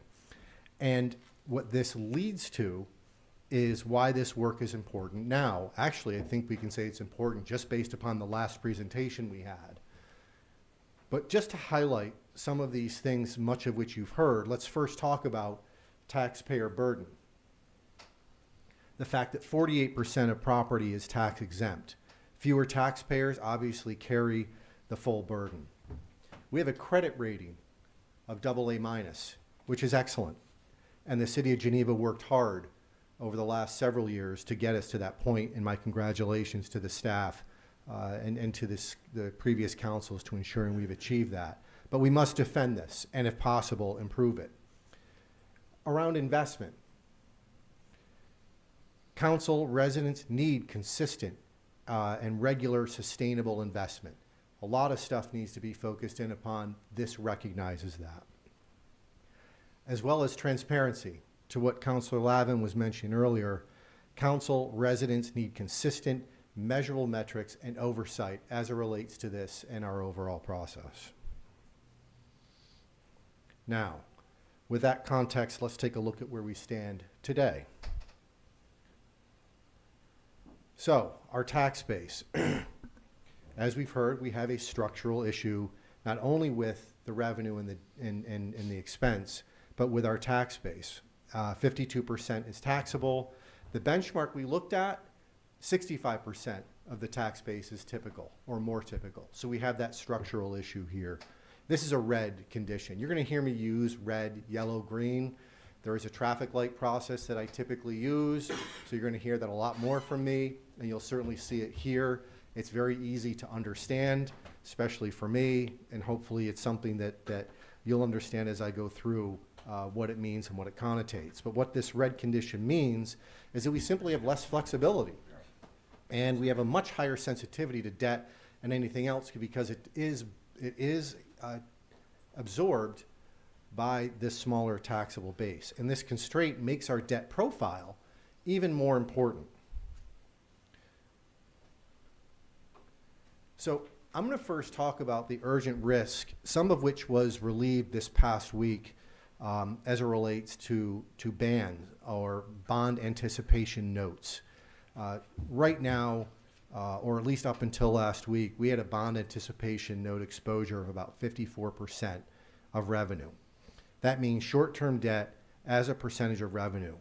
We have a target or a standard of 25%, which is an industry benchmark. That's a significant difference. So what does this mean? There's an inherent risk to this. This means, and I'm going to talk to specifically as an example, the $15 million in ban issuance last week, which was incidentally well received, and offering my congratulations to the controller, to the manager in terms of putting that to market. We got incredibly favorable rates, and a premium actually brought the interest rate down, which is really significant for us. So I want to make sure I point that out as it relates to this, but not go easy on, and I'm going to use that deliberately, what the ban exposure actually does mean for us. What it means is this carries interest rate exposure, especially as it relates to refinancing timing. Bans are short-term debt. That means next year at this time, when we're in this room, we're going to be looking at potentially another $1 million in debt service that will hit should all of this convert. That is not an insignificant number. This is why ban management is important. And this is why we have to look at ban management in terms of how much we allow into that process as a policy. So I wanted to point this out first because it's one of the most urgent reds, especially in light of the bans we most recently issued. Let's take a look now at the full picture. Here's the full dashboard. Now, each of these we have definitions for and we can go into, but I thought if we were to do that, we'd take an hour, and I don't think anyone wants to spend time doing that. Rather, what I wanted to show you was a dashboard that indicates what the committee has indicated to be the most important KPI items or key performance indicators for those of you who need to know what KPI means in terms of what it is we're monitoring. And it's a mixed picture. You'll see a couple of greens, you'll see several yellows, and 3 reds. And just to point out the 3 reds, the ban exposure I had mentioned before, certainly the other is fixed cost burden. That's debt to our current and long-term pension liabilities. Think about that comment earlier about Tier 6 and what would happen. We're already in a red state. So if that were to occur, that were to change, that would deepen this color red significantly, right, without some sort of offset. And then our total debt service. What does total debt service mean? Let's see if I can find it here. Here it is. 15.1% versus 10 to 12. That's a really simple definition. That's the taxpayer burden. That's the 52% of taxpayers. This is their burden, where they're carrying 15.1% of the burden, as opposed to a typical municipality where it's more in that 10 to 12% range. This is, as many of you would like to say, how do we bring the debt burden down so the taxpayers bearing less of these debt costs to bring it more in a realistic range. So again, each of these represent a way to look at debt. Each of these represent a way to make decisions in terms of how it will affect debt in each of these indicators. And these are important in terms of how it is we'll be looking at affordability, how we look at risk, and how we look at flexibility. All right, so here's what this tells us. I mentioned some of this already, but I want to make a few statements. Right now, our leverage is manageable, right? Right now, our debt to full market value is about 2.58%. It's within the green benchmarks. We are not over leveraged at this point, right? It doesn't mean, though, that this isn't tightening. Isn't tightening. So those reds, those yellows that were in that dashboard indicate that we're really heading towards a more difficult situation as it relates to our debt. So we see this as tightening in the foreseeable future. The metrics that are red I've already talked about, but certainly this represents structural pressure, and we need to think about each of those as it relates to the upcoming budget, as well as how we look in the future.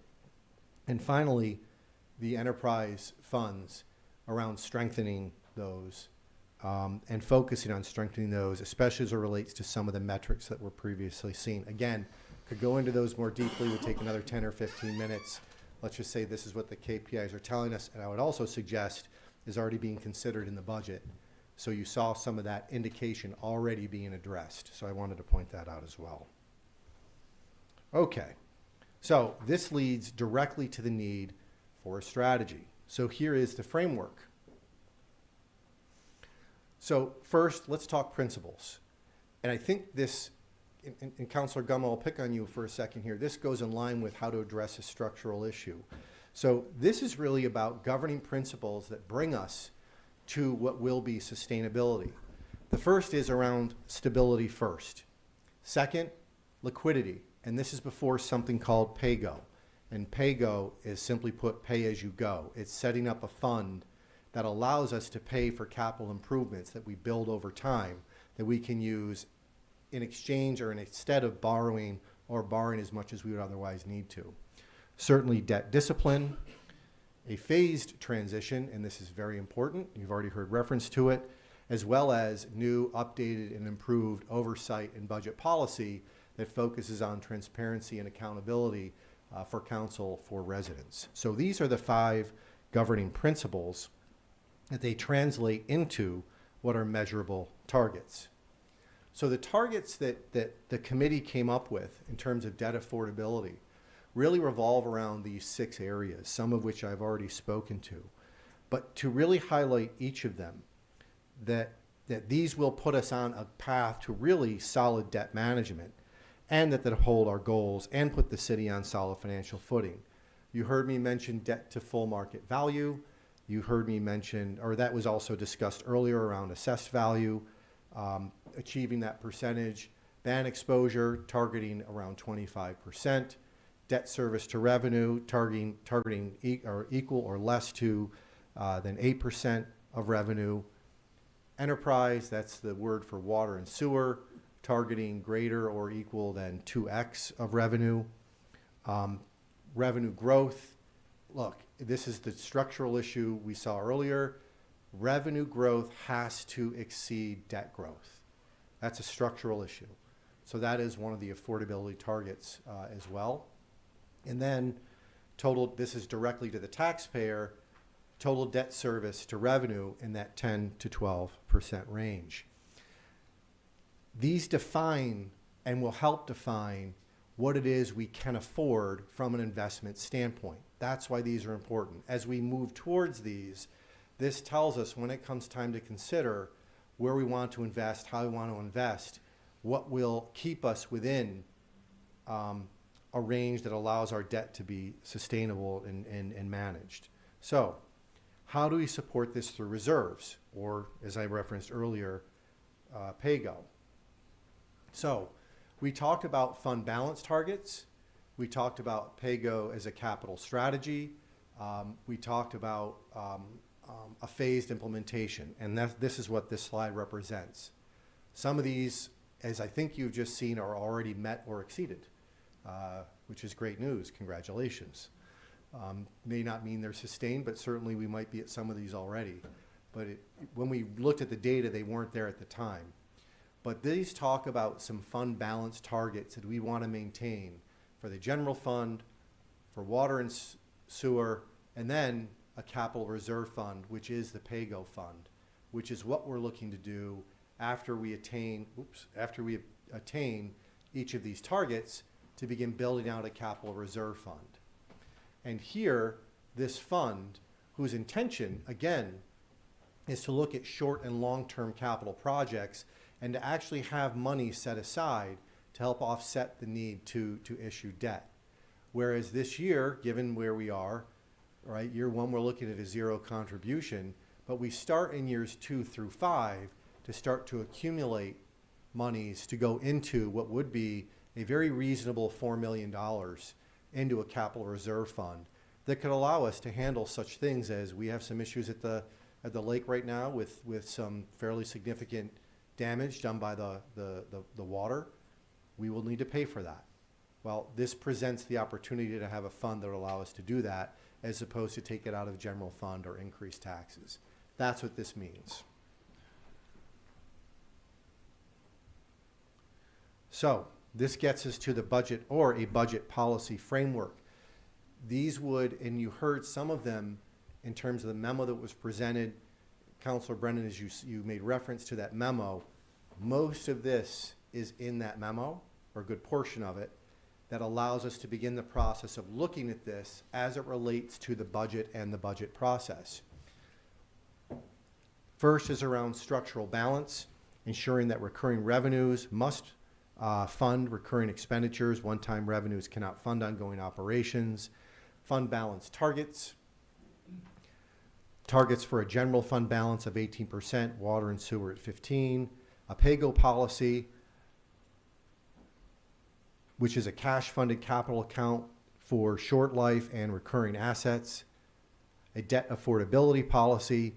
Debt must be evaluated against debt service to revenue targets, levy impact, and reserve impact, not allowing for any structural imbalance from new issuance. Surplus use. So we issue and sell surplus. Well, the idea here is any surplus that go into the capital reserve fund to help accelerate its growth. And then budget transfer controls, that council approval will be required for any transfers between departments, not intra-department, but between departments. Okay. So how does this improve over time? So here is a suggested trajectory that was provided by the committee to Controller Blowers and City Manager Hendrix about a potential way or means to start for a set of targets in 27 and then to attain that that 5-year goal and to devise a means to achieve that. So what we outlined here, for example, is moving the ban rate down from 54% to a significantly lower number, less than 50, which we've actually attained with the 15 million being issued, as an example. Debt service declines in the actual debt service amount. This year, it sounds like we'll be at about the same, but if there's a way to actually reduce that. But also to look at increases in the reserve funds as they currently are, because with the liquidity first approach, once we have liquidity in our reserve funds, that gives us more flexibility to focus on these particular areas. And to stress, this is a phased approach.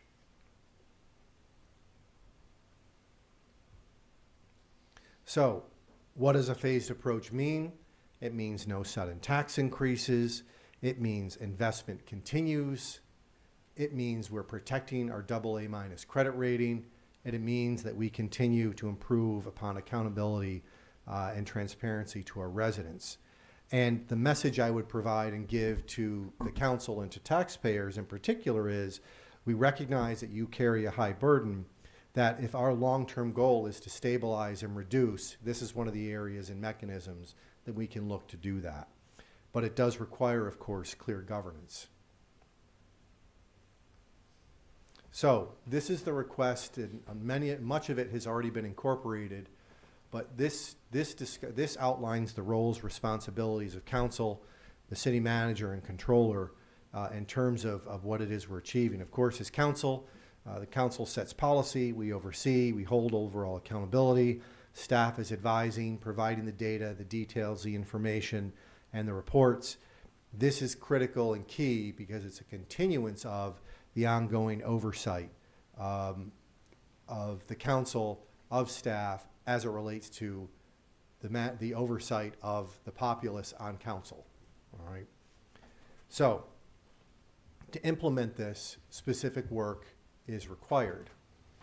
So this is what I would suggest, we framed for the city controller and the city manager to deliver prior to this policy being voted upon and put into place.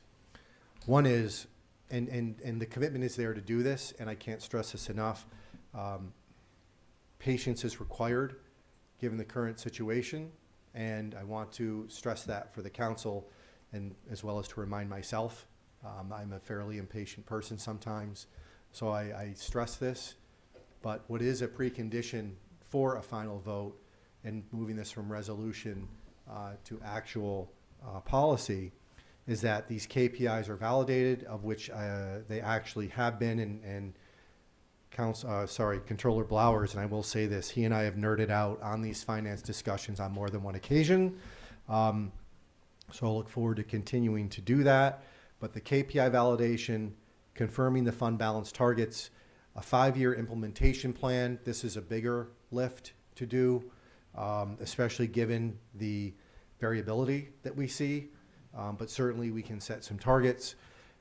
Have a true constraint and feasibility analysis. There might be some things in here that are unrealistic. There might be some things in here that are feasible. Let's make sure we're aware of those and we get those out now, but we'll continue to look at those as time goes on. But we really wouldn't be responsible if we didn't do this. And then finally, and it's already begun, create a budget integration framework. So you've already seen portions of it put into what the city manager proposed today. So it's an excellent example, I would suggest, of how we are all working together to really put forward to you and to the city something that introduces this discipline for the benefit of Geneva. All of this will lead to the adoption process. So, what does this mean? Let me talk about the two-step adoption process of which we're utilizing our current rules and process. So this framework today has been presented to City Council as the official recommendation or set of recommendations by the committee. We can certainly discuss that today. The idea will be that with this formal direction to the city manager and controller, once the other items are completed, will allow us to create a formal resolution to be introduced that I would suggest is introduced as a henceforward, therefore this be incorporated in each budget in an ongoing basis until further reviewed by a future council. And I say this because if I take the quote from the city manager, if you really want to think about how to make things better for Geneva in the future, this is something that can make it a lot better for Geneva in the future with this disciplined approach. So I would suggest this is a legacy moment for this council in considering this. So with that, this forms for us a clear framework. It presents to us guardrails in terms of debt and in terms of investment. It presents to us transparency for the council and for the public. And it provides us with long-term sustainability as well as credit protection. Again, critically important. So we'll identify the two co-sponsors of this would be Councilors Lavin and Grimaldi, as they are served as members of the committee. The next step will have us put this together as we work with staff to be introduced formally at our next council meeting and then for subsequent adoption at the following.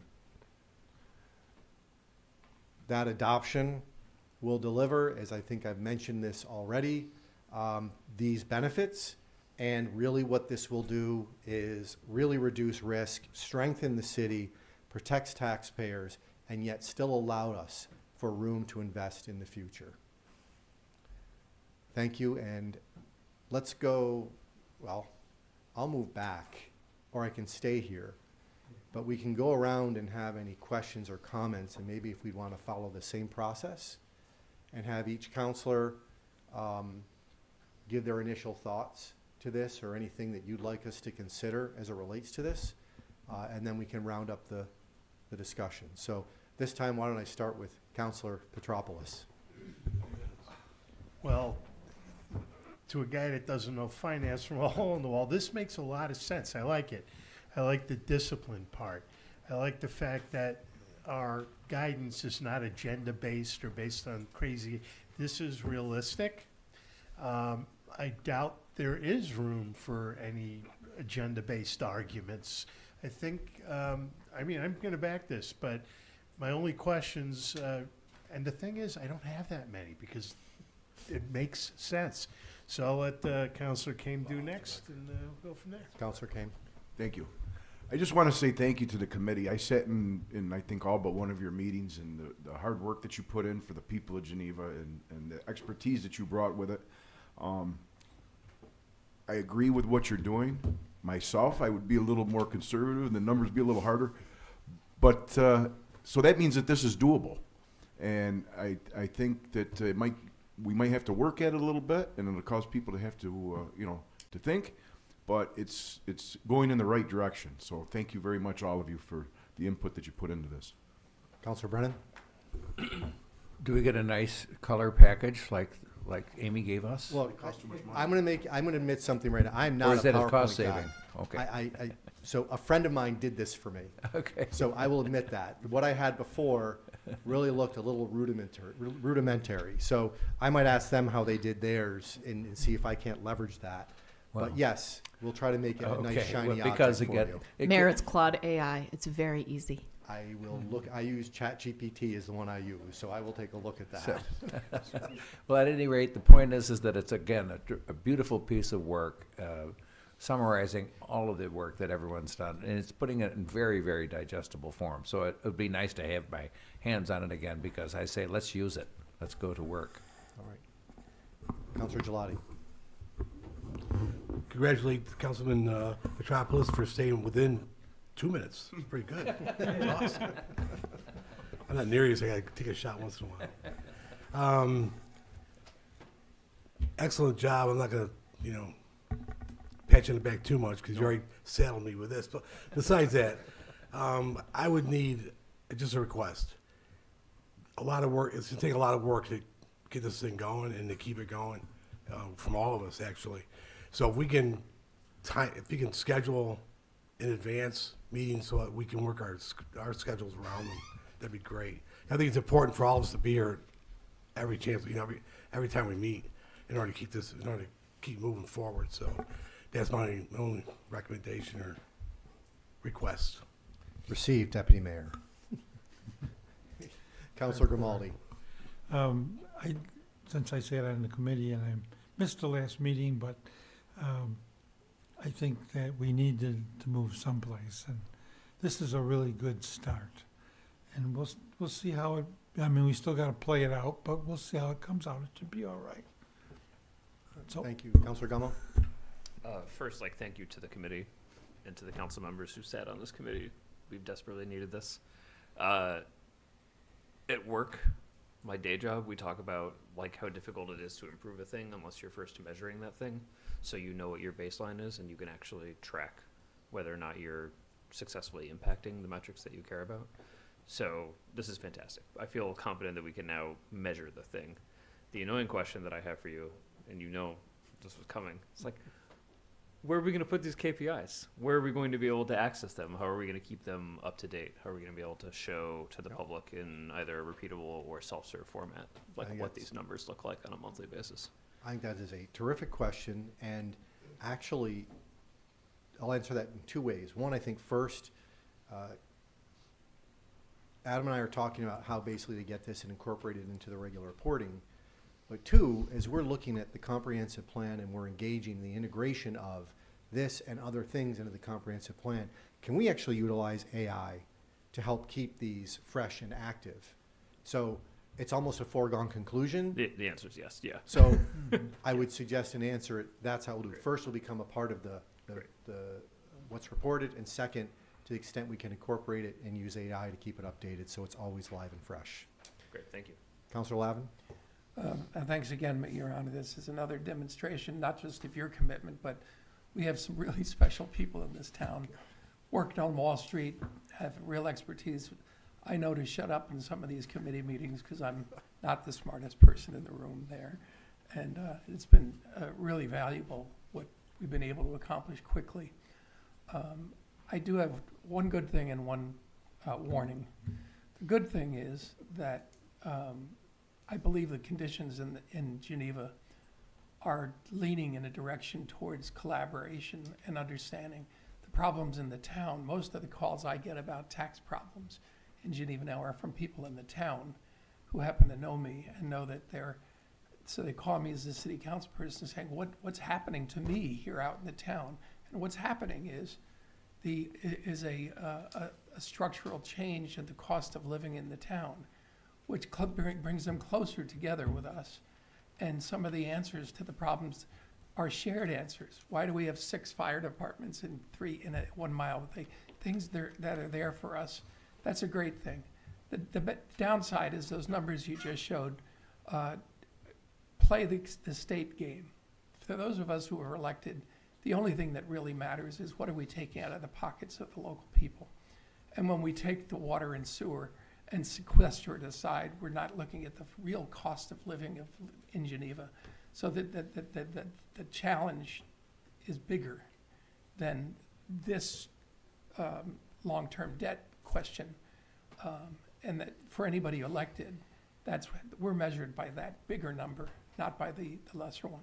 So I think I'm hoping that the bottom line is the good work you're doing, the structures you're putting down, make such sense they'll persist through administrations and through managers of the future, but that we also revigorate ourselves in looking at some of the tough decisions that could really alleviate some of our finances pretty quickly, but may anger some of our neighbors, may challenge us to lose some votes when we look at the cost of not consolidating some police and fire services across the county. I think we need to become a beacon for the wider macro issues as well, even if we lose. So I again, thank you for this work you've led, and I'm honored to have been part of it. Thank you, Councilor Lavin. That concludes this portion. We have one final agenda item before adjournment. I'll just return to my chair. Thank you. Chad, you want to take it? You want to take it? Commissions. Can I? Okay, She said no, did he say? that's what you're saying. Okay, the next item on the agenda and final item is board and commission appointments. That's what I'm talking about. Councilor Gelati? Barely. We have 2 appointments that want to be considered and approved. First was from the LDC. They want to appoint Brandon Phillips to their committee. And the second one is Megan, I'm going to butcher the last name, Hooper. And it's from the IDA wants to appoint her. I so move on both. Moved and seconded by Councilor Lavin. Could In discussion? could I just raise, and I'm willing to lose this, I just think I want to say it, that I'd like to table the IDA appointment because as the representative to that organization, I'm still quizzical as to how to raise concerns with that organization in a meaningful way from their oversight people. And so what I'd like to do is make a motion to table it for now until we can get the IDA to come in and address some issues like county or dissolution, county merger, the opportunities to address some of the things we see at the EDC. No disrespect to the candidate at all, but I'd like to table that. I make a motion to second. So we have a motion to table, a second, discussion.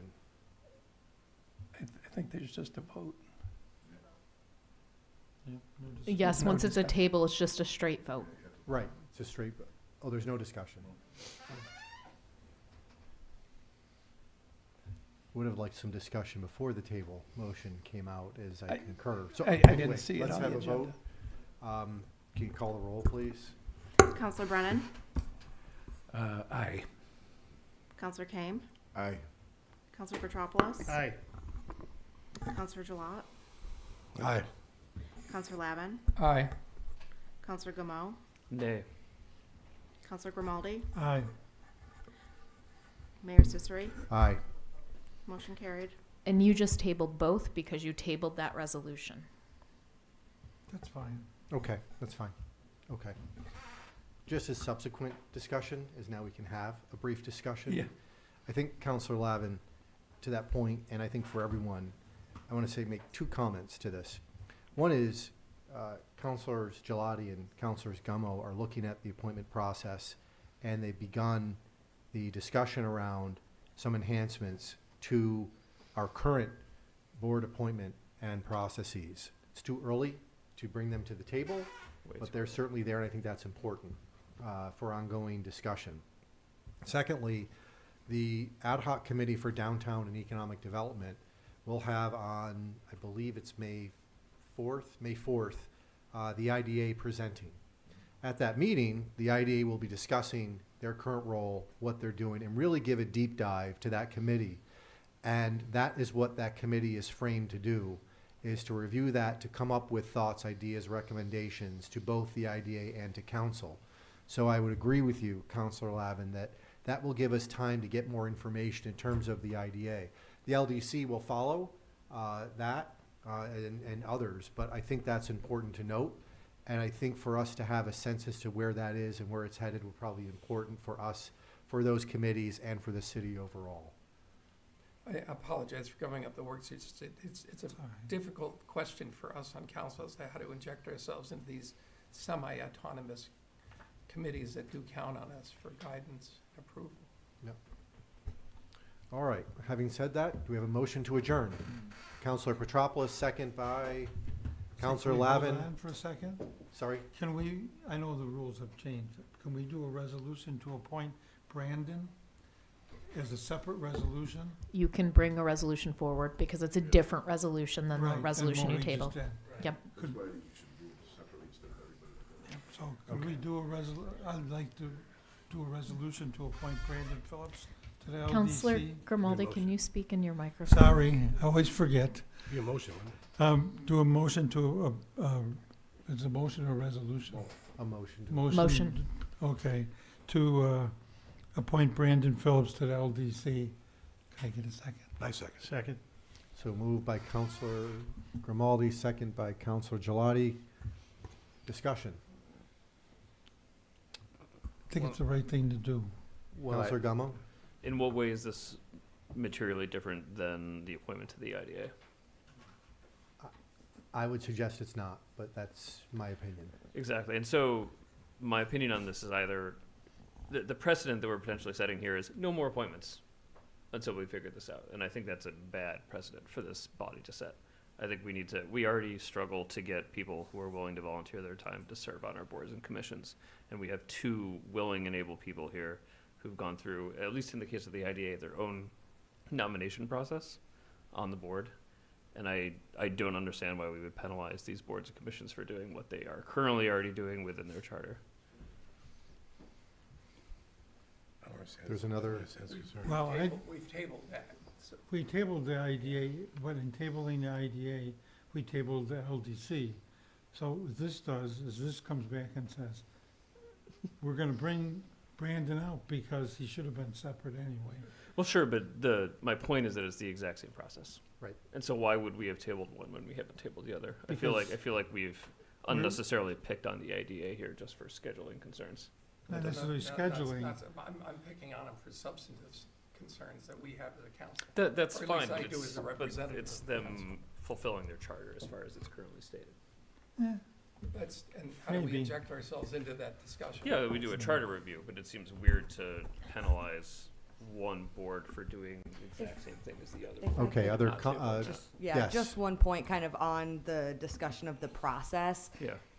You know, there, throughout this process, particularly for this candidate, and in my role as executive director, I put forth the opportunity for council to both engage with, interview, however you want to, the nomenclature, with this candidate. So that opportunity was presented along with their materials prior to this discussion as a part of that process.